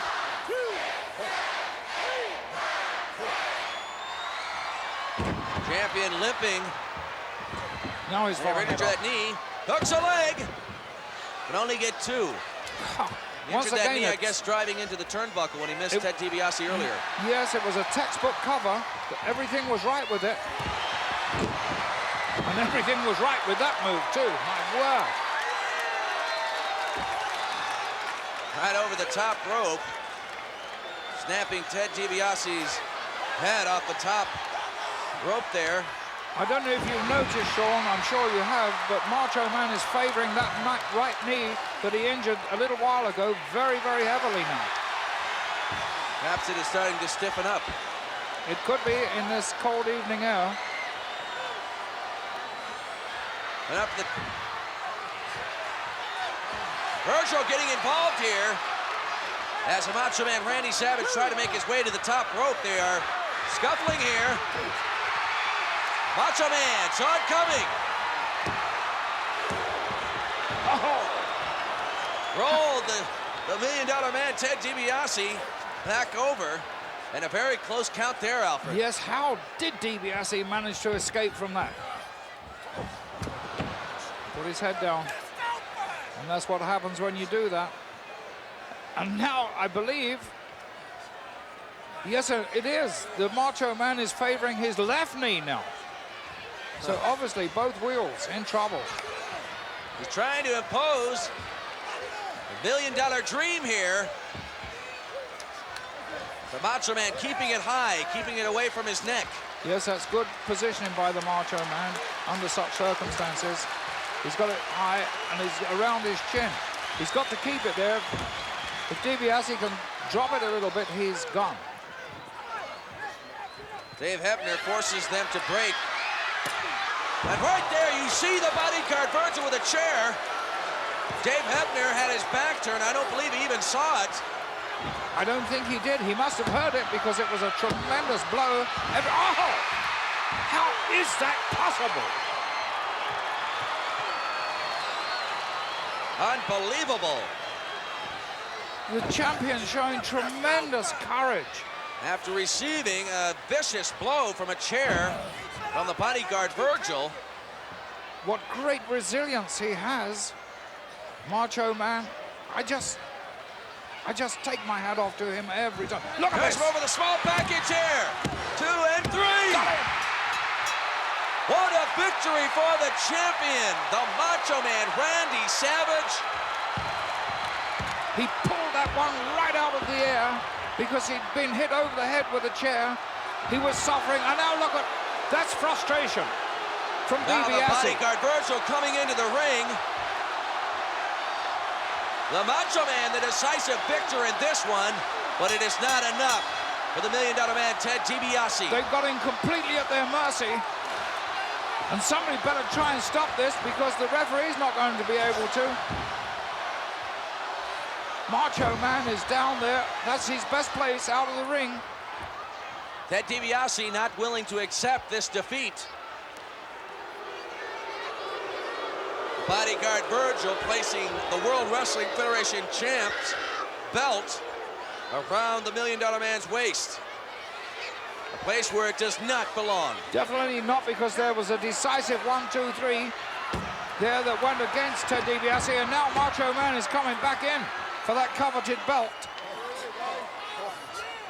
After throwing a chair into the ring and entering the ring once again, they decided it was time to leave. Yes, it's not always a good tactic to throw a chair in because sometimes it can be used against you. In this case, however, it served notice on Ted DiBiase that he was coming back in. Randy Macho Man Savage. The Macho Man Randy Savage victorious here and still the World Wrestling Federation champion.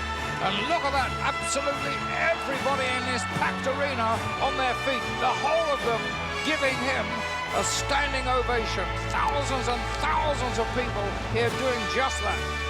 And what a victory it was, Alfred. Yes, it was. They love him, they love her. His manager, the lovely Elizabeth. Hoisted high on the champion's shoulders. And they're still standing. What a magnificent match that was, only topped by the courage and endurance and resilience of the champion, Randy Macho Man Savage. He is one proud champion. Weighing 241 pounds, Curt Hennig. And his opponent from Vero Beach, Florida, weighing 231 pounds, Terry Taylor. Well, hey, everybody, this is Michael Cole alongside my broadcast partner, Mick Foley. We're set to go back in time, July 31st, 1988, outdoors in Milwaukee, Wisconsin for WrestleFest. And this is a match featuring Curt Hennig and Terry Taylor. And Mick, you know, this is actually before Curt would be billed Mr. Perfect here in WWE.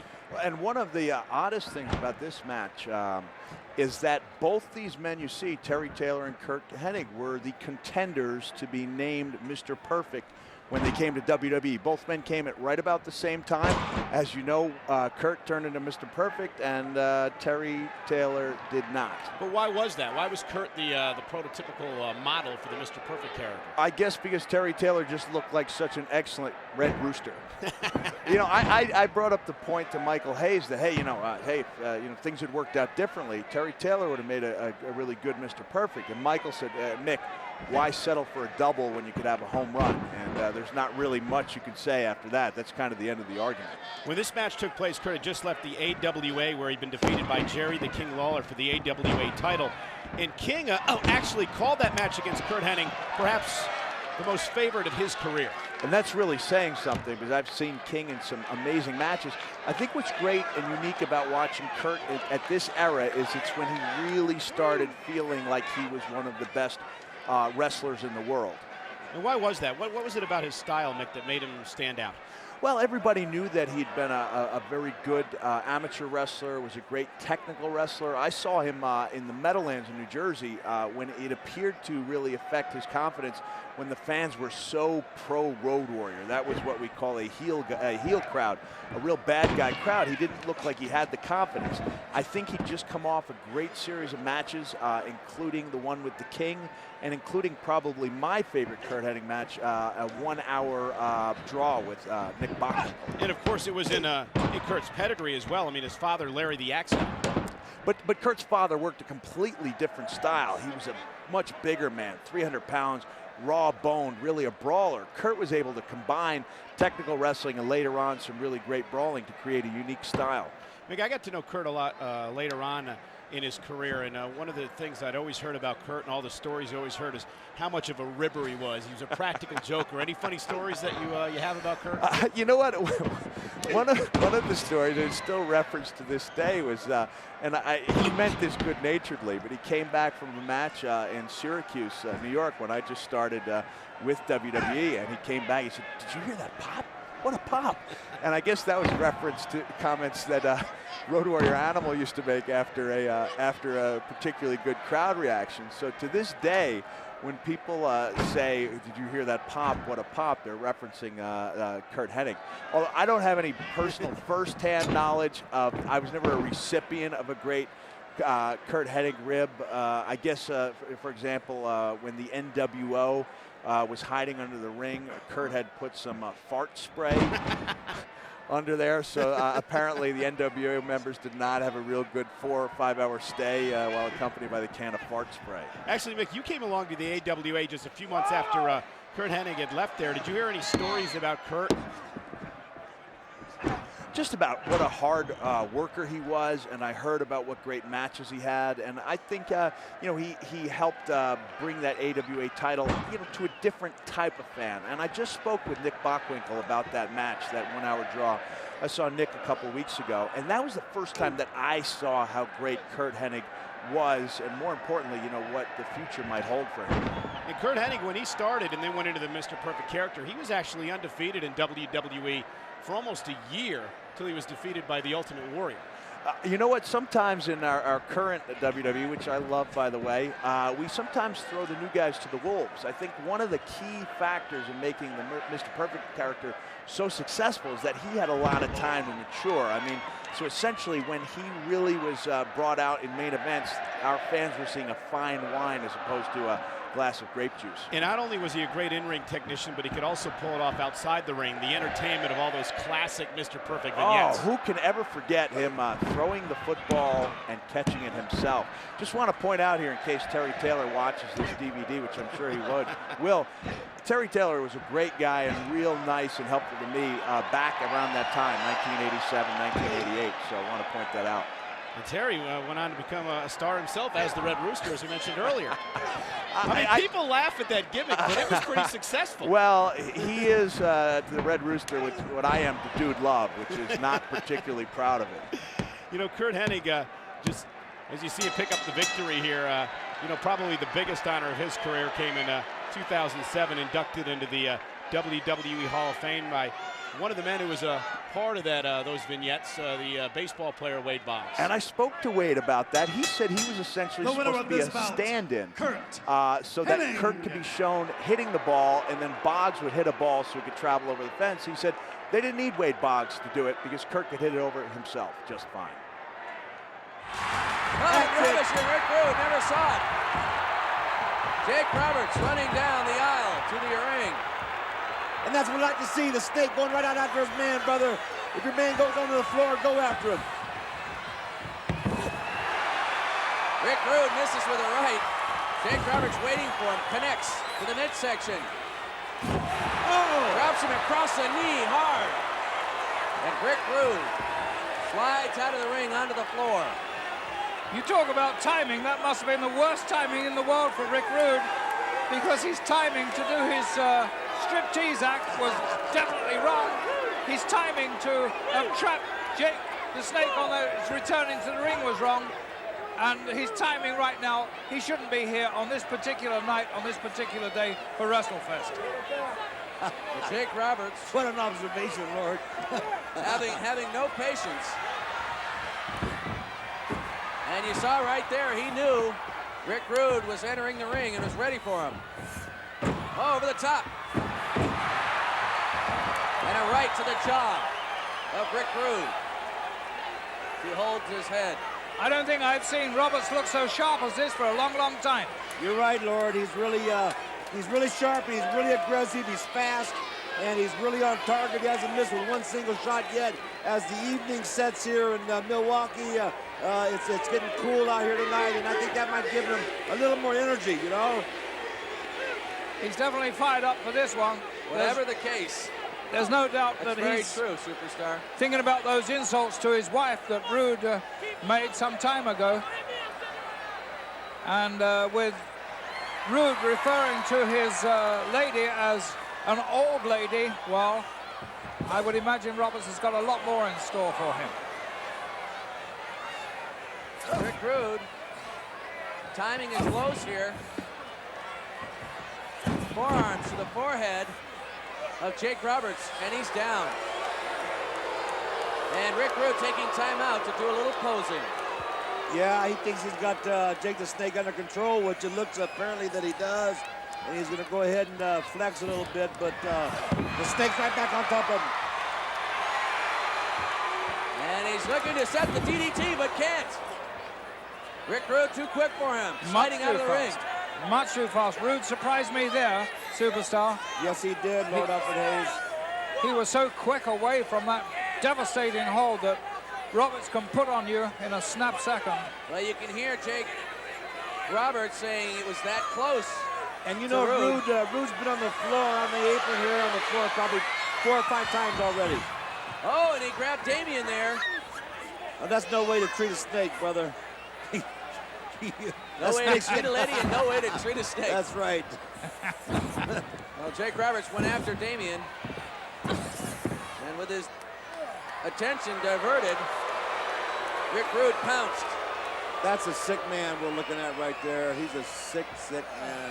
And have you had a look at those tights with the hands on his posterior there? Yes. Unfortunately, we have on seen his rear end, too. Yes. Rick Rude with the chin lock.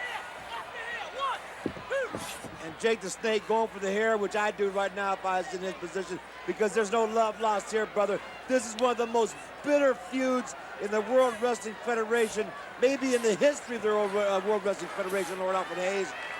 What I've seen.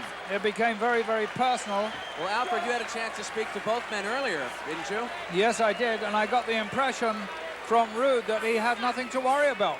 He said, I've taught his old lady a lesson. I'm referring to his terms, the way he couched those phrases. And he said, I'm going to teach him a lesson now. So, and then I spoke to Roberts, and Roberts is absolutely seething inside, but he said, I'm not going to let my temper carry me away. Well, after speaking with you, it seems a little tough to remain neutral in this one, Alfred. Yes, it is. It's awfully tough, but, you know, my money's on that man there, Rude. He's proved himself on many an occasion. Going for a cover here, but Jake gets his foot up on the rope. And one or two well-rated wrestlers have said they were going to put Rude away and give him his own taste of the Rude Awakening, but they haven't done it so far. Well, that is true. I agree with you, Lord Alfred Hayes. You do got to give credit where credit's due. The man has proven himself, and he is tough. He's got an ego, there's no question about it, but he's tough to back it up. Well, dropping the elbow here, Rick Rude working on Jake Roberts. And again, dropping the elbow on the throat. One of the things that is remarkable about this bout is these are both big, big men, and yet they are both noted for how fast they are in the ring, and we've certainly seen that demonstrated here this evening. He's grabbing the chin, twisting the head of Jake Roberts. Rick Rude continues to work and can't help doing some showboating as well. Yeah, you know, that's really a disgusting thing that he does, too, as far as I'm concerned. We have children out here in the audience, and Rick Rude is just a little bit disgusting, and I think that Jack Tunney, the World Wrestling Federation president, should reprimand this man and clean his act up for the general public and for the children watching our show. Well, Jake Roberts trying to reach the rope. I don't think people take too much notice of that, quite honestly, Superstar. And they look more to what he can do in the ring rather than what he can do with those wiggles. That's very true. That's very true, Lord Alfred Hayes, because the wiggles don't get the job done, and the hold he has right there does. Yes. Well, Jake Roberts here, that's a good beginning hold. to fade. Rick Rude wants the referee to count him here, I believe, for the submission. Roberts trying to go for that bottom rope, and just a little, a nail away from it. Whereas I think Rude is going to find it. Fighting to remain conscious here. Roberts, the referee cautioning Rude right now. For putting his foot up on that bottom rope, and I think he's going to do the same again if he gets an opportunity. There it goes, the foot up on the ropes again. Shortly we'll see that. You can see it shaking, that bottom rope. Well, Jake the Snake is in a pretty bad situation here. It looks like Rude has got this hold locked on real tight. And I don't believe it's a submission hold, but it's a wearing down hold, Lord Alfred Hayes. It certainly is that. He's in a very compromising position, because if Rude can hold this, he'll turn him round sooner or later and just go for that pin. Well, the referee beginning the count now. He's got one. There's two. Taking a very close look. But no. Jake Roberts reaching down, it appears. He is. He's hanging in very grimly, very determinedly. I don't believe Jake Roberts will give up. I don't believe it's in his blood. I don't believe it's in his heart to submit to Rick Rude. I believe that's below his character. He'll never submit. Only unless he's knocked out, he might get pinned.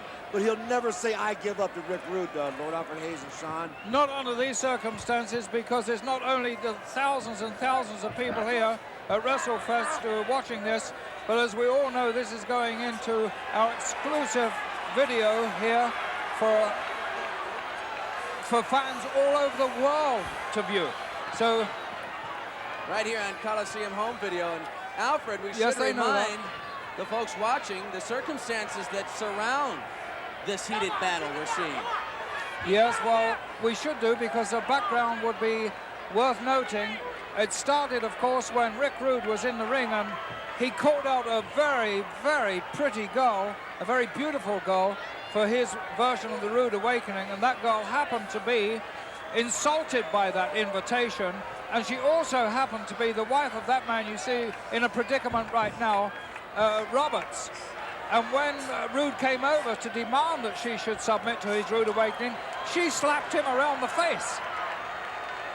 After that, of course, Rude called her several names, and suddenly in came Roberts to avenge that insult to his wife.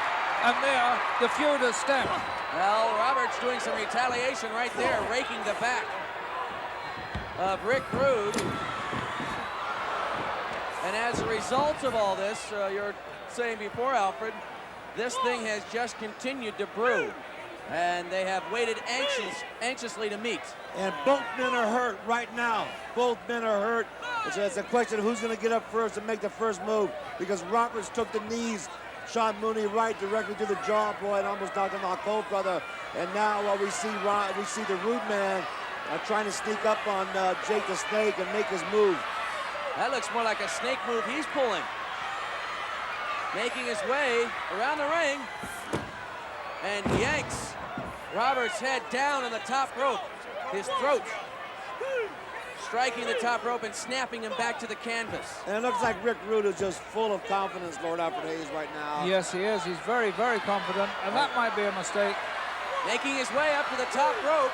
As you know, Superstar, you never overestimate, or underestimate, I should say, your opponent.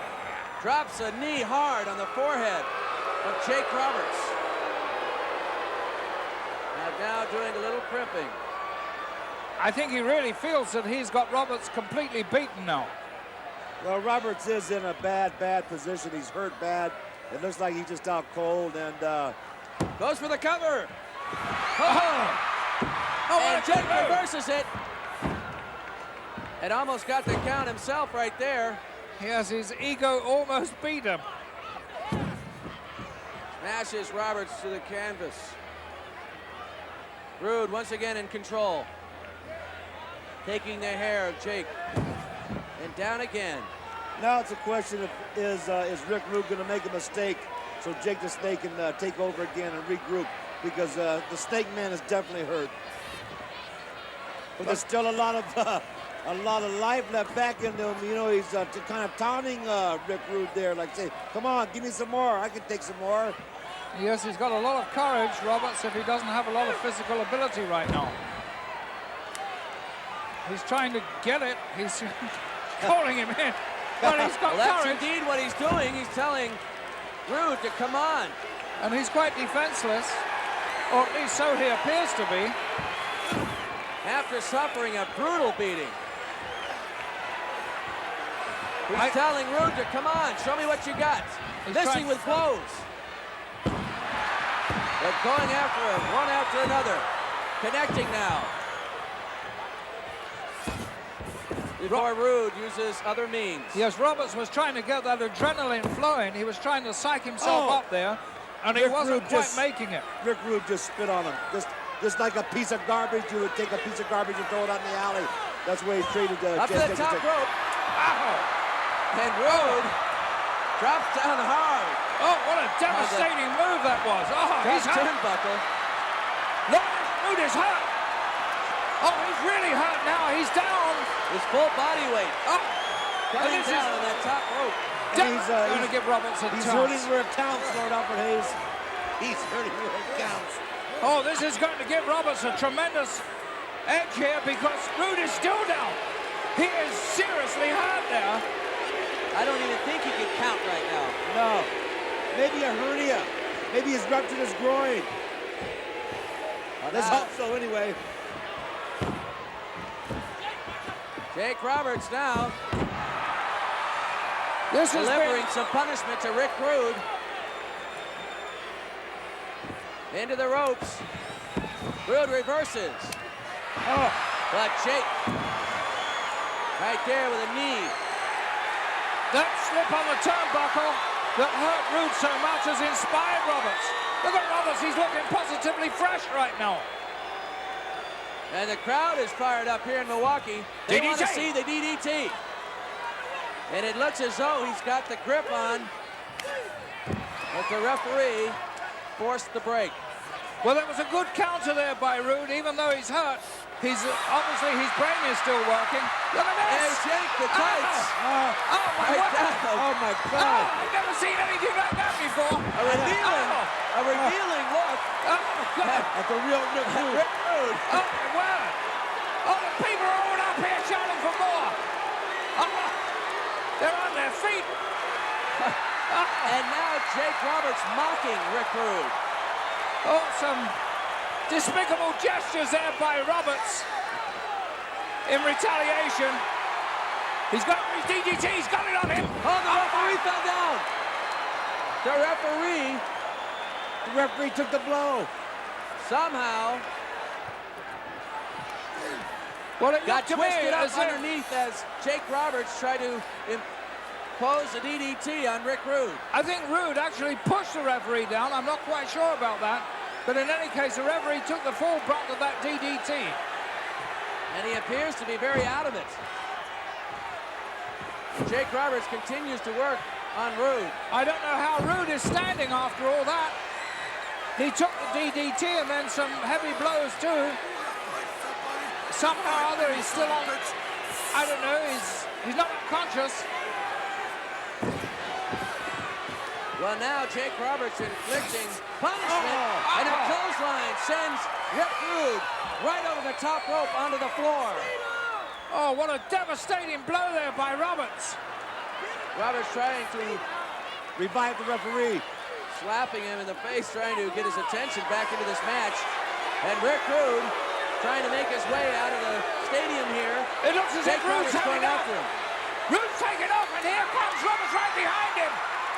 He's got him trapped in the aisle. He's picking up, he's going to slam him on the concrete. He does. And both these men are going hammer and tongue. And I think Roberts wants to get back in the ring and finish him off there, but the bell has gone. Well, this one is not over yet. We may have heard the bell, but that has not stopped the combatants here. Rude sending Roberts flying into the ring post. And Rude thinks he's the winner of this match. He really doesn't know where he is. He's lost all track of time, all track of everything. He thinks he's the winner. I want to see the snake. I hope that Jake Roberts has enough energy to untie the bag and get the snake out, brother. Get the big python out, man. The referee is explaining he counted him out. The point is, did he count Roberts out too? Is this a victory for Roberts? Well, we haven't heard the official decision, Lord. Let's hear it now. The referee has counted both wrestlers out of the ring. The official decision on this bout, a double countout. Well, Rude cannot believe that, but it's true.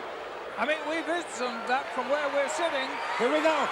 Well, Jake Roberts. That's it, brother, right there. The python. Unmasking Damien and Rick Rude posing on the other side of the ring. I don't know. He's got Damien around him. He gets a python necktie. Oh, that cold snake, brother, wrapped around the neck of Rick Rude. Oh, Damien's gripping him as well. Yes, he does. Oh, that's a constrict. Look, he's got his leg. He's got his leg on his neck. The snake is choking him. Somebody better get the snake off. No, leave the snake on. Leave the snake on, brother. Leave the snake on as long as he wants to stay there, Lord. Well, Rick Rude breaks free and makes a quick exit from this match. Oh, that deadly serpent. Oh, the serpent knew what he was doing. The official word, a double countout in this match featuring Jake the Snake Roberts and ravishing Rick Rude. And the snake doesn't look like he has much left in him either after that move.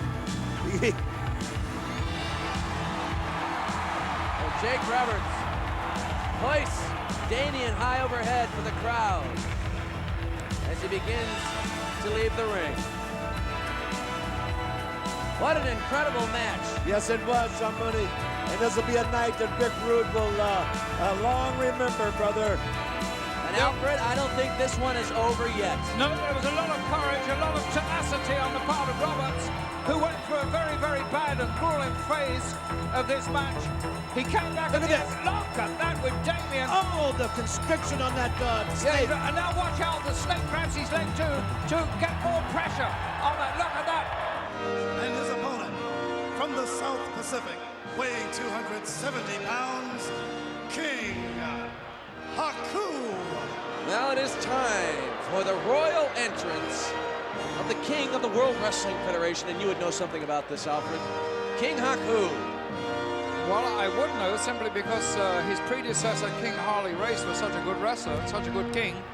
And you know something, I predicted when they gave this crown to Haku, or I should the Kingmaker, I should say the Kingmaker, Bobby Heenan gave him the crown, that I predicted then that it would be a long, difficult thing for him to establish himself as well as Harley Race did. But you know something, he's already beginning to do that. He's had 1 or 2 surprising victories. Do you think it's given him extra confidence? Well, he certainly seems to have an entirely new attitude than I've seen before. Very focused, very intense. And right away, he goes to work on Sam Houston. Obviously, that is a maneuver that's been instigated by Bobby Heenan there. You can tell that almost looking at it. It's got the hallmark of... Whoa, what a collision in the middle of the ring! Oh, Houston. Surprised anyone got up from that one. Sam Houston. Oh, he's so sharp and alert, Houston. He may have been caught napping right at the beginning, but it didn't take him a second to recover from that. Boy, is he fired up right out of the ring when King Haku. Yeah, the king had to abdicate his domain just then. He had to leave the realm of the ring. 2 very quick arm drags after that collision in the center of the ring. Sent King Haku out to think about it, and he's back in now. Yes. Houston is a very fast young wrestler. Into the turnbuckle, he goes hard at the hands of King Haku. You know something, Sean? He's a very deceptive wrestler as well, this youngster, Sam Houston. He looks lean, but he packs quite a little force behind that. He's got sinew strength in those long arms of his, and he can put whiplash on you like you cannot believe. He's like spring so steel. far, that's exactly what we've seen, Alfred. Sam Houston. Oh, another arm drag, and over again goes King Haku. And his timing was perfect with that arm drag as well, absolutely perfect. And you know, you've got to be strong to be able to do that to a man of Haku's size, who's 270 pounds plus. Well, you're saying with the size difference, that's exactly what Sam Houston has to be. Yes. There's a demonstration of strength. Look. King Haku lifts Sam Houston high overhead and drops him onto the top rope on his throat. Yes, and he suddenly took all the initiative away from Houston with just that one simple move that was executed with brute power and raw strength. Snapped his neck right up into the bottom rope. King Haku continues to work on that neck. Drops him on the top rope. And then snaps him up to the bottom rope. Yeah. Powerful. And those hard heels of Haku coming into play. Now displaying some martial arts here. Very quick kicks to the chest. Once Haku gets on top, he's a very, very impressive and imposing figure. And he's intimidating too, but this youngster, Sam Houston, don't ever count him out for one moment, because he can absorb a lot of punishment. As I said, he's like spring steel. He can spring right back at you. King Haku serving up some punishment here for the youngster, Sam Houston. He implements a vice-like grip on the neck of Sam Houston. Sam Houston shaking from the effects. He really has a tight grip on his neck there, Alfred. He has indeed. What Haku is trying to do here is to stamp his authority on this bout. He's trying to show how superior he is in a regal fashion. Sam Houston driving his head into the midsection of King Haku. to break the hold. That might be a successful tactic, but he's trying to establish how he can beat somebody without having to resort to all illegal methods. And so far, he's kept fairly well within the rules. Not completely, but fairly well. King Haku dropped down there and met with the knee of Sam Houston. But having little effect as King Haku picks him up and drops him with a body slam. And this is with the elbow. And that was such a high elbow, too. Devastating rights by Sam Houston to the side of the head. And the third one drops King Haku. They were big roundhouses, and the youngster is roused now. Nice clothesline. King is down. Only for a 2 count. Could not just get that 3 in. Only just. He's trying to follow up his attack, which is a good thing, but he threw a little caution to the wind there.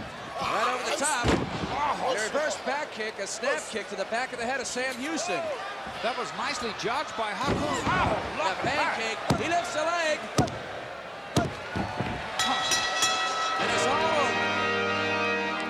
What a competent victory there by the King. Now looks like he has some servants down in the front row there, Alfred. The winner of this bout, King Haku. I wouldn't have believed it if I didn't see it myself. He's got the crowd not perilously poised on the head. He rammed that onto his head. Did you see that? Well, Sam Houston, a very good showing here against King Haku, but the King proving to be too much for him. Alfred, I think we're going to get another look. I'd like to see this. Here we see where Houston went to come backwards, but caught that tremendous karate kick to the back of the head. Really, there was nothing he could do there, but taking no chances, the King went back to the corner and came off with his tremendous diving headbutt. Look at that, so high, planted firmly in the chest, and once again scooped that leg to assure of that 1-2-3 victory.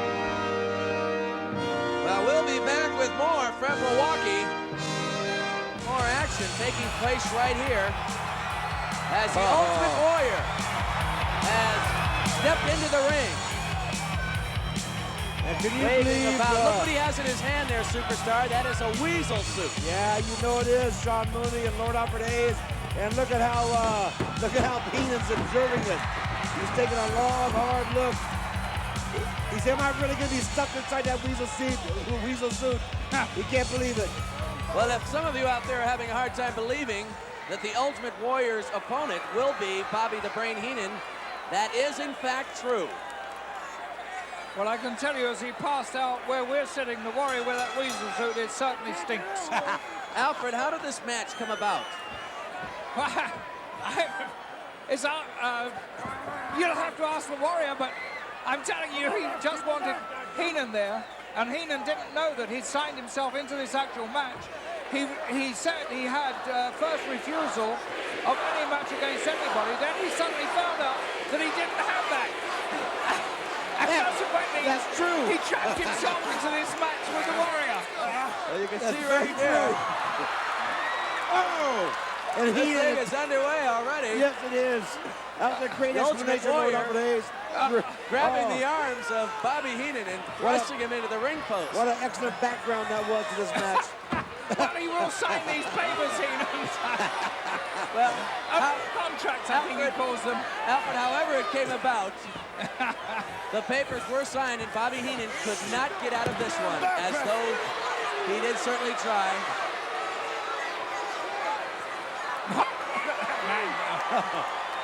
The Ultimate Warrior is, oh, it looks like he's on a rabbit hunt.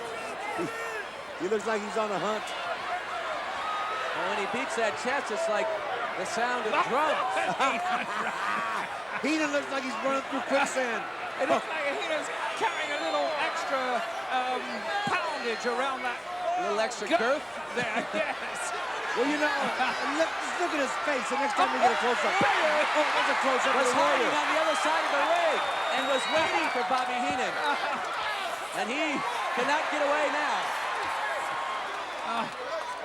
He is so powerful, this man.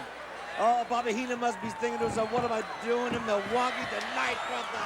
Well, both men in the ring right now. Oh, and the Warrior smashes him into the turnbuckle. And again. The crowd reminding Bobby Heenan just how many times he went into the turnbuckle.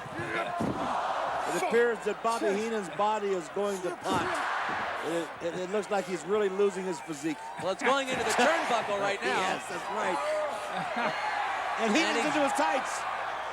Bobby Heenan is reaching into his tights. Back, ref. The son of a bitch. Wait a minute. Well, he obviously doesn't like the Warrior. According to what he just said there, the Warrior doesn't know that Heenan has reached into his tights for something. Well, he didn't pull out his lunch. The Warrior's got something else here in trouble. What I don't know I'm not quite sure what happened there, Alfred. Well, he had something, and you can see it just poking out of the bottom of his tights there, and he jabbed it into the throat of the Warrior, and the Warrior, I don't think, knows what hit him. He's just sort of wandering around. One only hopes that it isn't lasting damage. Well, Alfred, would you go as far as to theorize that that may have the reverse effect on the Warrior? Easily. With this fellow, you can never tell what he's going to do. Once those Warriors inside him start working, he's always talking about those inner spirits. He's capable of anything, absolutely anything. Well, either Bobby Heenan is up to something here, or he has delivered two devastating blows. We can see the foreign object in his hand right there. Probably a railroad spike with tape around it. And let's just hope that he doesn't get him in the eye. He's got the throat 4 times in a row now. Let's just hope that the Warrior doesn't catch that in the eye. Well, that's a very alert fan. Good fan right there. That's the kind we love. Know what he's talking about. I think Heenan has lost the little gadget, or whatever you would call it, that he had. And the Warrior now looking not the worse for wear. Well, the Warrior retaliating. Sends Bobby Heenan all the way across the ring, flying up into the top rope. And an elbow to the sternum area. Oh, and down goes Bobby Heenan. It may be near. The end may be drawing near, boys. Right there, completely flipping him over. And down on the top of his noggin, too. Dropped him right on his head. Heenan is taking a thrashing now at the hands of the Warrior. The Warrior displaying tremendous force. I'd give a fortune to know what is running through Heenan's head right now. Not much. Ow! That's a sleeper right there. There's no way Heenan's going to get out of that, Lord Alfred Hayes and Sean Mooney. There's no way he's going to get out of this, brother. Well, he does indeed have that sleeper hold on. And I've never seen anybody go down so quickly as that with a sleeper either. That's true.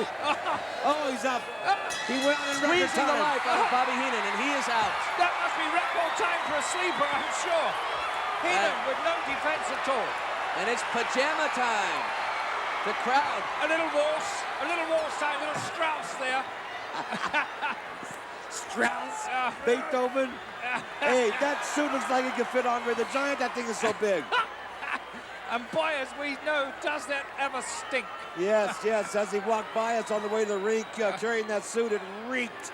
It really did. Oh, he's so immaculate, the Warrior. Look, he's putting us nicely. He's doing it very nicely. Very precisely, Lord Alfred. Yes, precise. Heenan is clean out. Look. Well, 1 foot at a time as the crowd chants, Weasel, Weasel. I don't even see Heenan breathing. I hope he's all right.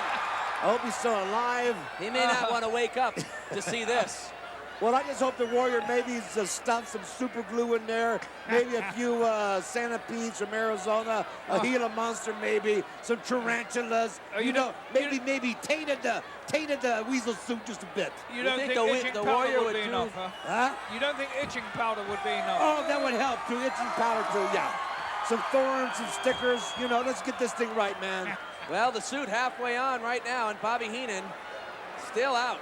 Oh, when he wakes up. Still in dreamland, but I think when he wakes up, it's going to be a nightmare. I'm just praying there's a garden snake in there, a black widow spider.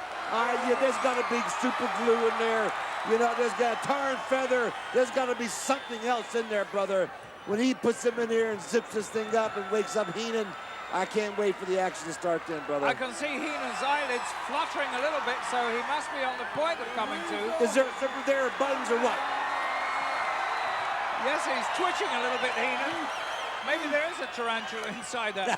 Well, the Warrior wants to be sure he's around when the brain wakes up to see this. There it comes. The eyes are still closed. You see, the suit has claws and everything. This is very much a replica of a weasel. Isn't he just a humiliating piece of humanity laying there? Bobby Heenan coming out of his slumber. Oh, man. This is a woodchuck. Oh, look at the tail. That's a rather nice tail, though. Yes, it is. If the tail starts to move, I want to see the tail move, Lord Alfred Hayes. Well, Bobby Heenan's eyes are now open. A weasel inside a weasel. I don't think he's quite aware of what has happened. No, I hope our photographer. Oh! Surprise!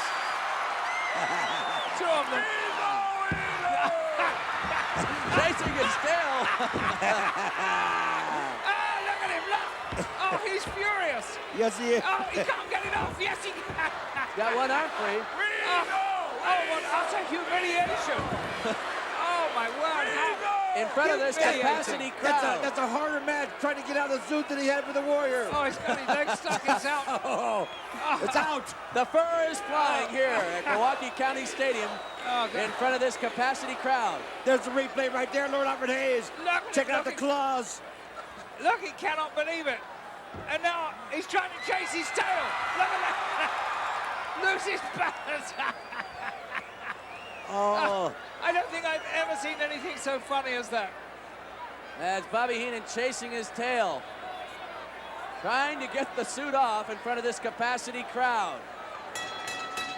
This next one is a tag team attraction scheduled for one fall. Making their way to the ring area, hailing from England at a combined weight of 469 pounds. Lord Alfred Hayes is getting chills right now. These are his boys, brother. Oh, he looks big. Davey Boy looks big. That guy looks ripped to the bone. I don't see Matilda. Well, maybe it was you have to have, you know, the county here, the stadium we're in, maybe they have a dog leash law. Maybe they don't allow dogs on the lawn out here or something. I don't know. But Matilda's in the heart, you know. Hey. The Bulldogs love that piece of music. It's called Rule Britannia, and they're certainly hoping to rule this bout this evening. What's that piece called, Lord? It's called Rule Britannia. Is that something like the national anthem for the United Kingdom from the Lord Alfred Hayes? Alfred, are there words to that song? There certainly are. But I'm not going to encumber you with them. Well, I tell you what, brother, the fun and games stop right now. Take a look at this coming at you. Oh, well, you saw right there the devious one, Mr. Fuji, leading Axe and Smash of Demolition to the ring. They look bad, brother. They look bad. They look bad to the bone to me, man. Oh, what a sight. You talk about intimidation. You talk about intimidation, boy. Take a look at that. Well, this matchup between Axe and Smash of Demolition and the British Bulldogs for the World Wrestling Federation Tag Team Championship. And Sean, I've always said, every time you see the Demolition come in the ring, they're calm, cool, and collected, brother. They're never rattled. They come in slow and easy, man. And I think that's part of their intimidation factor. You never see them rattle. They hit that ring, man, and they just stand there and look at you. And take a look at the Bulldogs. Well, Alfred, would you say that is a result of the tutelage from Mr. Fuji? Oh, without a doubt. Mr. Fuji has done an excellent job with these two. Before Mr. Fuji took Demolition under his wing, they were a little bit ragged in their performance. They certainly couldn't put their killer instincts together, but Fuji has welded them into the most awesome force there is in the World Wrestling Federation. He fine-tuned them, brother. That's what he did. He fine-tuned them. He tuned them, and they're a one bad news team, brother. Well, and whether or not you like their ring tactics, they are the World Wrestling Federation Tag Team Champions. And Smash in the ring right now with Davey Boy Smith as they exchange blows. This is a most unusual start to a tag team match because both power men are in the ring. When I talk about power, of course, the Demolition, both their men are very powerful, but even so, Smash is the power anchor of their team. Davey Boy Smith, the power anchor of the British team. An interesting angle, as reported here by Alfred, Lord Alfred Hayes. And it is unusual to see the power men start off. You usually get the speedsters in first. That's true, Lord Alfred Hayes, but I tell you what, the British Bulldogs want the title. They know how it feels to be the World Tag Team Champions, and they want it again. Well, Davey Boy Smith right there showing his quickness, rolling back and forth. I thought that might happen. A very quick tag by the English team brings Dynamite Kid into the ring against Smash. Now you might see some speed from Dynamite Kid because that's all he's got really. He can't match the power of Smash. Well, there's proof of that right there, Lord Alfred Hayes. Smash is walking right back to the corner with a head of hair, though, really pulling his hair with him. Well, Axe into the ring now with a thunder. He's aggressive. Double axe handles. And that is a patented move by the Demolition, by Axe. Every time he gets a tag, comes to the ring, you watch him that move, that double axe handle, every time. What a dangerous, damaging hold that is. Oh, sending him across the ring. Dynamite Kid stops short and delivers a headbutt. Way there, too soon for a pin. That was way too soon for a pinfall right there, man. You don't pin Axe by a simple headbutt. No way. We just saw Axe bench press Dynamite Kid halfway across the ring. Dynamite Kid now working on the arm of Axe before he sends him flying into the ropes, and right there a standoff. Neither man coming out on top of that one, but Axe body slams him and drops the elbow. And that was a nicely judged elbow, beautifully timed. Demolition looking really good this evening. Well, both Axe and Smash delivering double axe handles to the back of Dynamite Kid. Dynamite Kid's hurt, Sean Mooney. He's hurt real bad right now. That was about a 30-second flurry of blows there that really took it out of him. A direct result of that beating. And Demolition doing what they do so well, keeping one man in the ring, cutting that ring in half, and punishing that man. Unrelentless attack. Yes, Lord Alfred Hayes, that's the key to their title holding, is they do tag in and out expertly, you know, and along with their power, along with their intimidation, they are perfect at the timing when they tag in and out. They don't waste much time. Yes, they got Mr. Fuji, the devious one there, telling them exactly when to make their tags. And don't forget, of course, Fuji at one time was holder of this particular championship.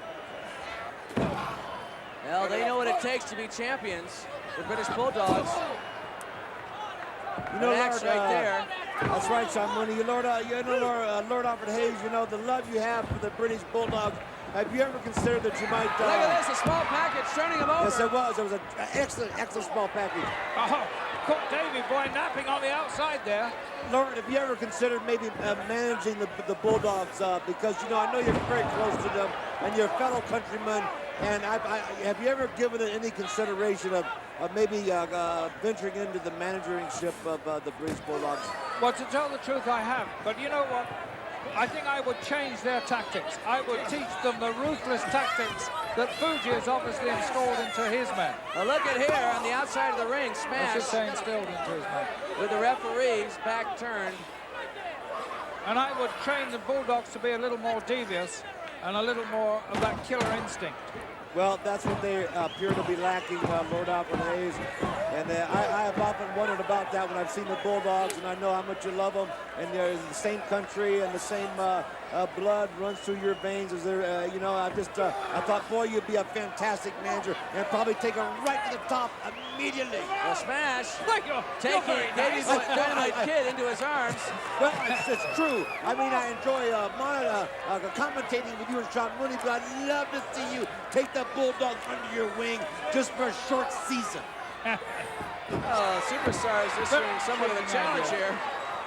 Very intriguing. Smash trying to keep the bear hug on before Davey Boy Smith came in and broke it up.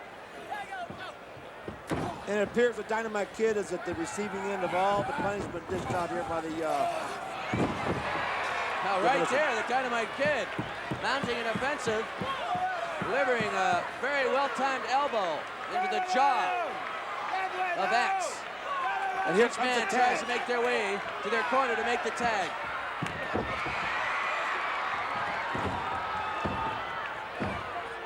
Now, Alfred, you wouldn't be ringside with a megaphone, would you? No, I wouldn't. And Davey Boy came he's in on fire. just at the opportune moment there. And he's very fresh. And he's making mincemeat at the moment of not, well, I shouldn't really say that, of Demolition, but he's certainly attacking them viciously. Well, Davey Boy Smith taking on both Axe and Smash. And right there delivering a devastating backdrop on Axe. But it didn't last for long before Axe delivered a knee to the sternum, sending Davey Boy Smith down. In comes Dynamite Kid. Well, Dynamite Kid called for that change, so I suppose he's okay again. I was just going to say, it seems like he should have been back in the ring, Lord Alfred Hayes, after taking a beating for almost about 6 or 7 minutes, but it appears that he recuperated. Yes, Oh, and a snap suplex by the Dynamite Kid. He goes for the cover. Wow! But can only get 2.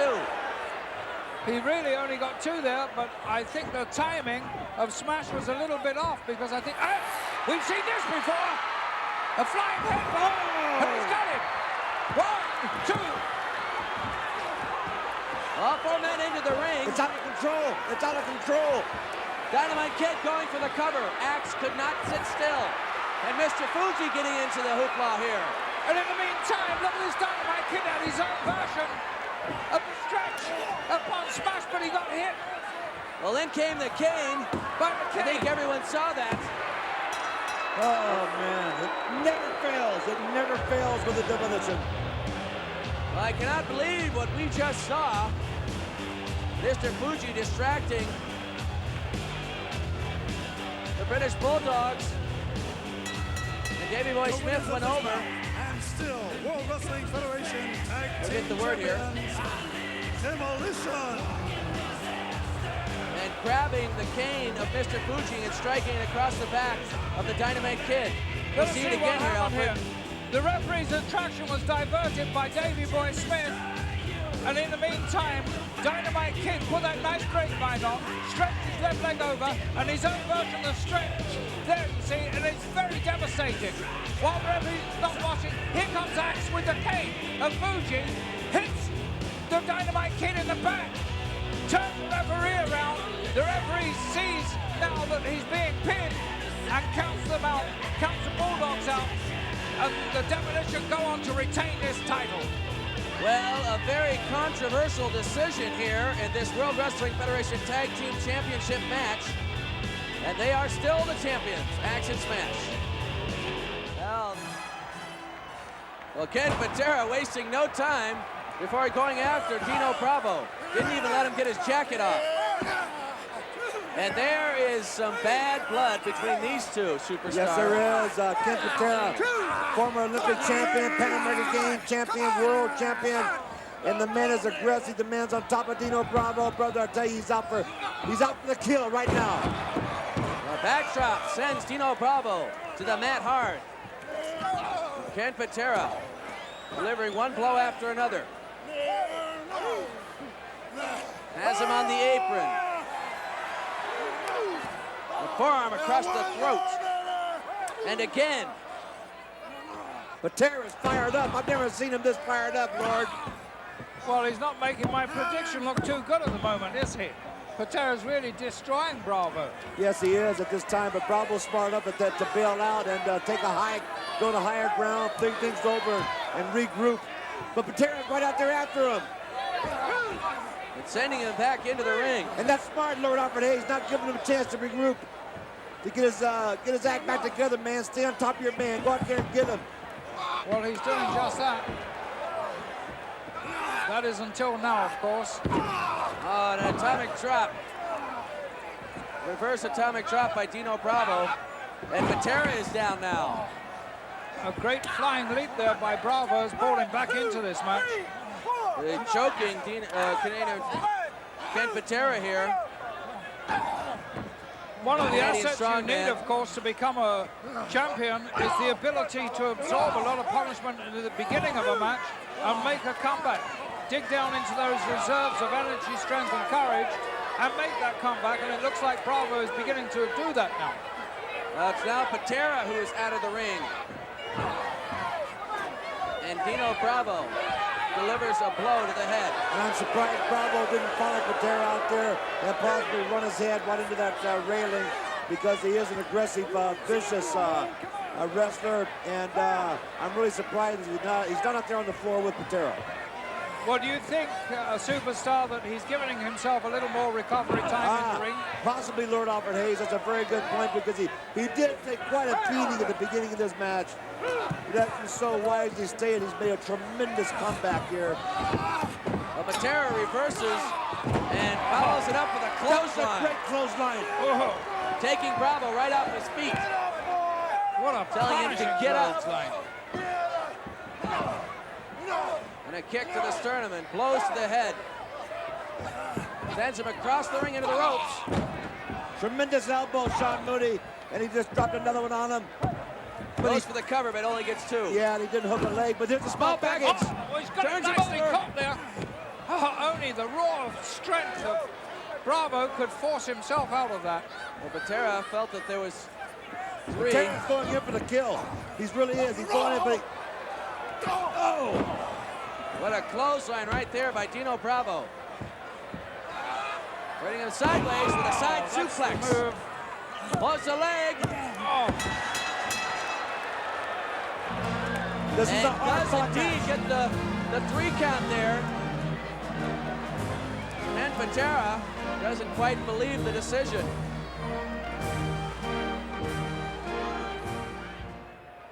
Introducing first, from Grenoble in the French Alps, weighing in at 524 pounds, accompanied by his manager, Bobby the Brain Heenan, the 8th wonder of the world, Andre the Giant.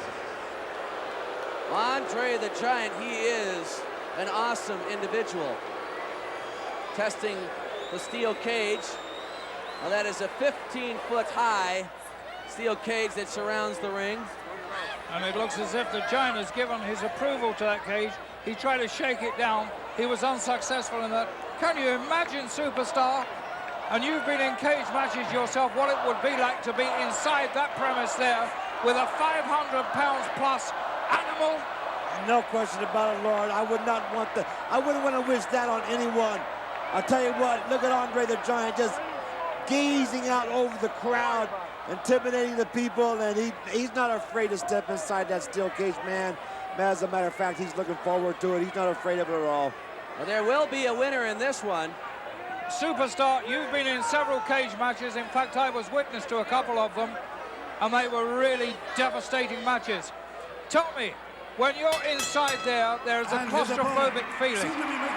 What is it yes, like? And I'll tell you about that as soon as the Hulk gets out here, brother. And listen to this crowd. They have erupted. They love the Hulkster. They love the Hulkster, brother. Listen to the music. I don't know what you can hear, the music or the crowd. I don't know which one's louder. And he looks good. He looks good to me. He looks healthy. He looks big and strong. He's checking the cage, Lord. Yes. Oh, another one trying to shake him down, but they can't tear down the house that Jack built. That's right.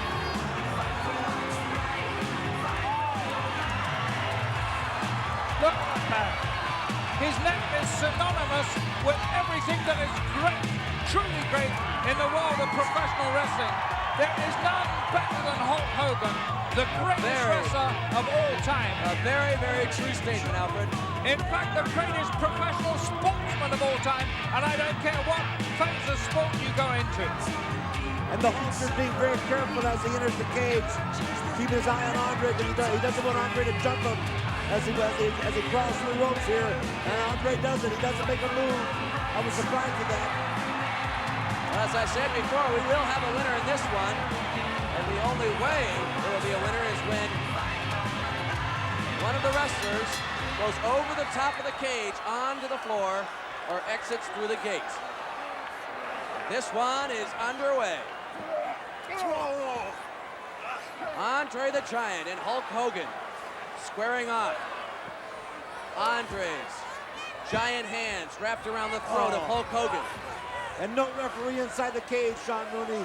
No referee inside the cage. Do what you want inside there. Break every rule you can, brother. This is a steel cage match. Everything goes, my man. And now Andre the Giant taking the ripped t-shirt of Hulk Hogan and wrapping it around his throat and choking him. Just look at Andre in comparison to Hulk Hogan. Hulk Hogan, 6'8", over 300 pounds, and yet by the side of Andre, he doesn't look such a big man at all. No, he doesn't, Lord. He looks almost normal.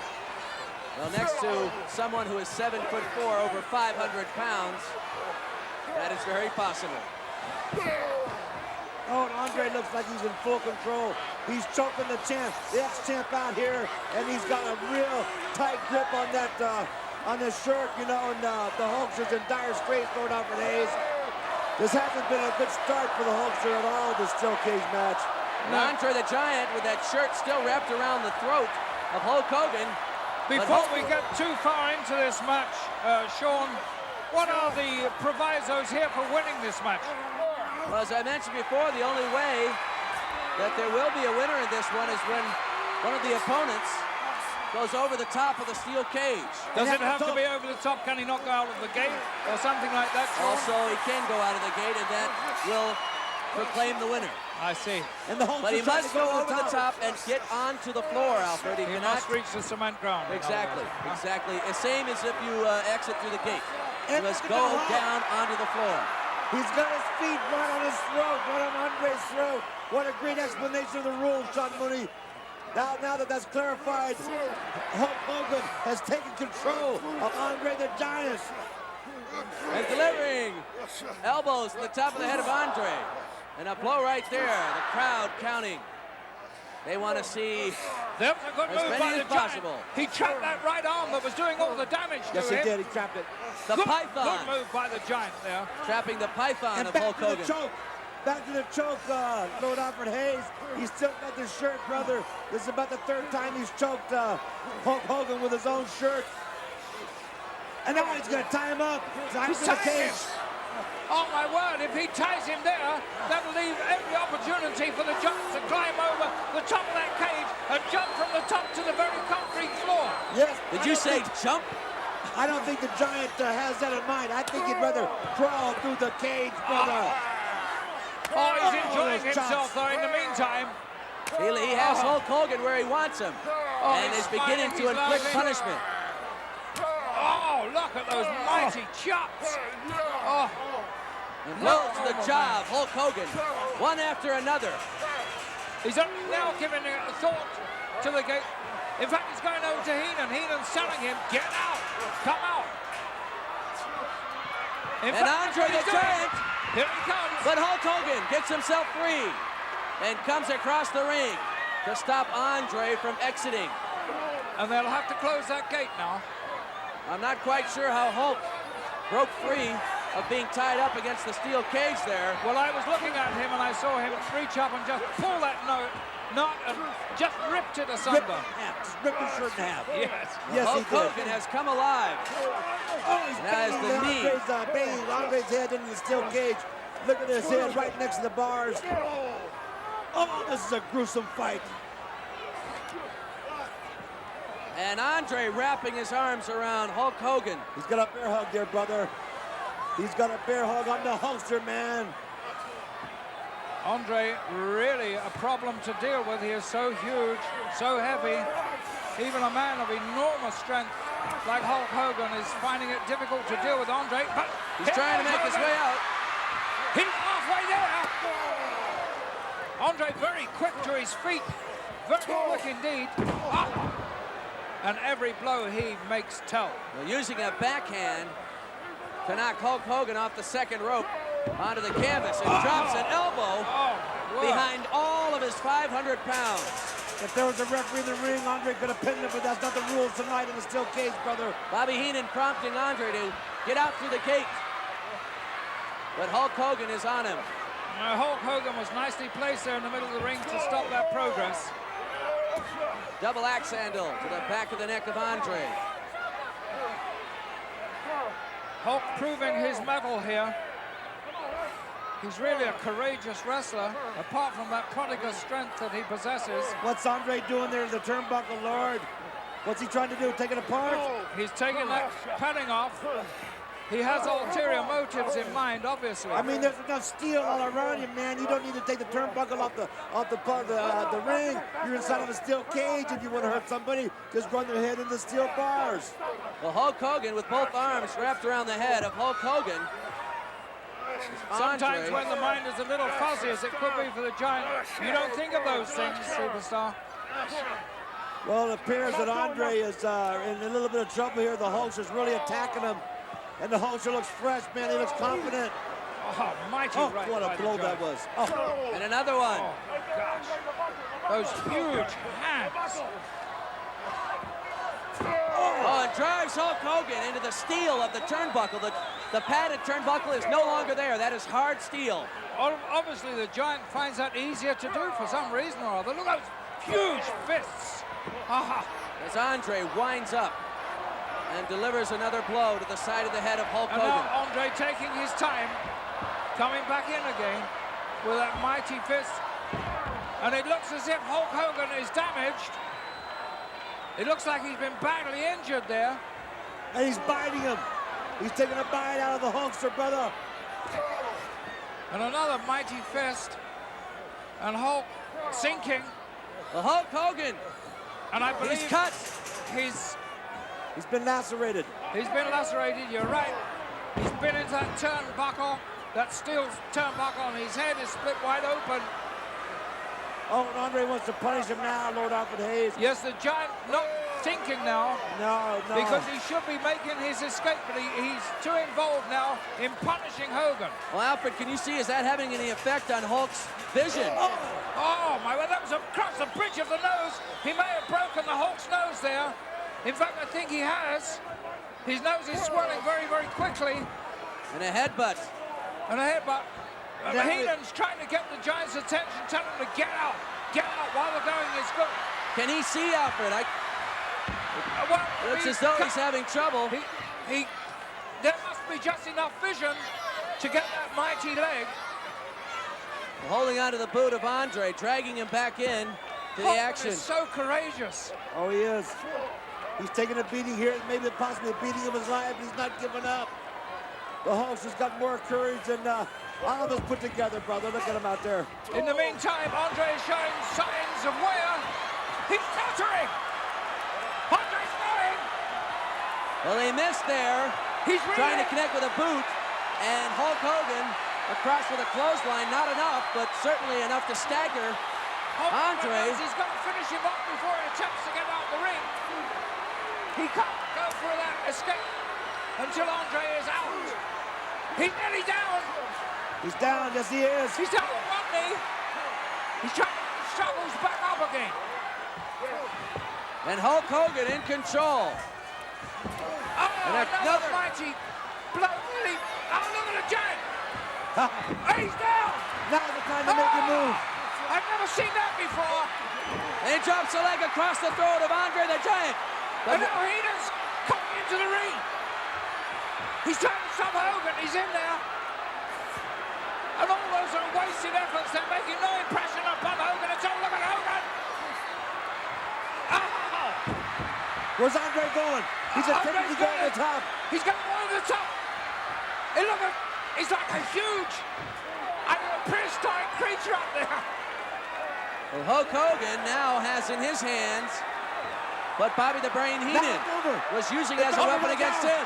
The Giant's trapped, and Hogan knows it, so he's going to take this opportunity to give Heenan some measure of punishment. Oh, face first into those iron bars. And now the Hulk's going to the top himself. He's showing again. He wants to do it the spectacular way. And he is doing it the spectacular way, brother. Look at him saying goodbye. Goodbye, Giant. Goodbye, Heenan. Watch me go down. Over the top, onto the floor. That will make it official. Hulk Hogan, the winner of this steel cage match. And what a brutal battle it was. Indeed it was. And look at carnage left in the ring. I love it. Andre the Giant and Bobby the Brain Heenan, both still in the cage. Despite those massive cuts and a broken nose, Hulk victorious, and what a glorious, glorious sight that man is. An inspiration, Lord Alfred Hayes. What a tremendous inspiration to people and children all around the world. And after a fight like that, he still has enough for his fans. Oh, yes, he does. He always has it for his fans. He looks in fantastic shape to me. The Hulk has never looked better. Well, there are a lot of Hulkamaniacs here at WrestleFest 88. The greatest professional athlete in the world, bar none. Well, you can still hear the music for Hulk Hogan. That match just completed, the fans filing out here, but gentlemen, I have to tell you, I particularly enjoyed the match involving Bobby the Brain Heenan as he was stuffed into that weasel suit by the Ultimate Warrior. But Alfred, let's get your thoughts on the steel cage match. Well, as we predicted, it was a really tough match. We knew that Hogan would be extended by Andre the Giant. He is so big, so powerful, but Hogan came out on top. He was magnificent. Well, Superstar, I know one you were keeping a close watch on was the match involving Ravishing Rick Rude and Jake the Snake Roberts. That's right, my man. And as we also predicted earlier on, there would be a massive finish to this, and both men were counted out of the ring at the same time. Thus, the war continues between the Snake Man and Rick Rude. Well, it has been some night here in Milwaukee at Milwaukee County Stadium. It's been WrestleFest. And all you folks out there, be sure and watch for more Coliseum home video exclusives. For Lord Alfred Hayes and Superstar Billy Graham, I'm Sean Mooney.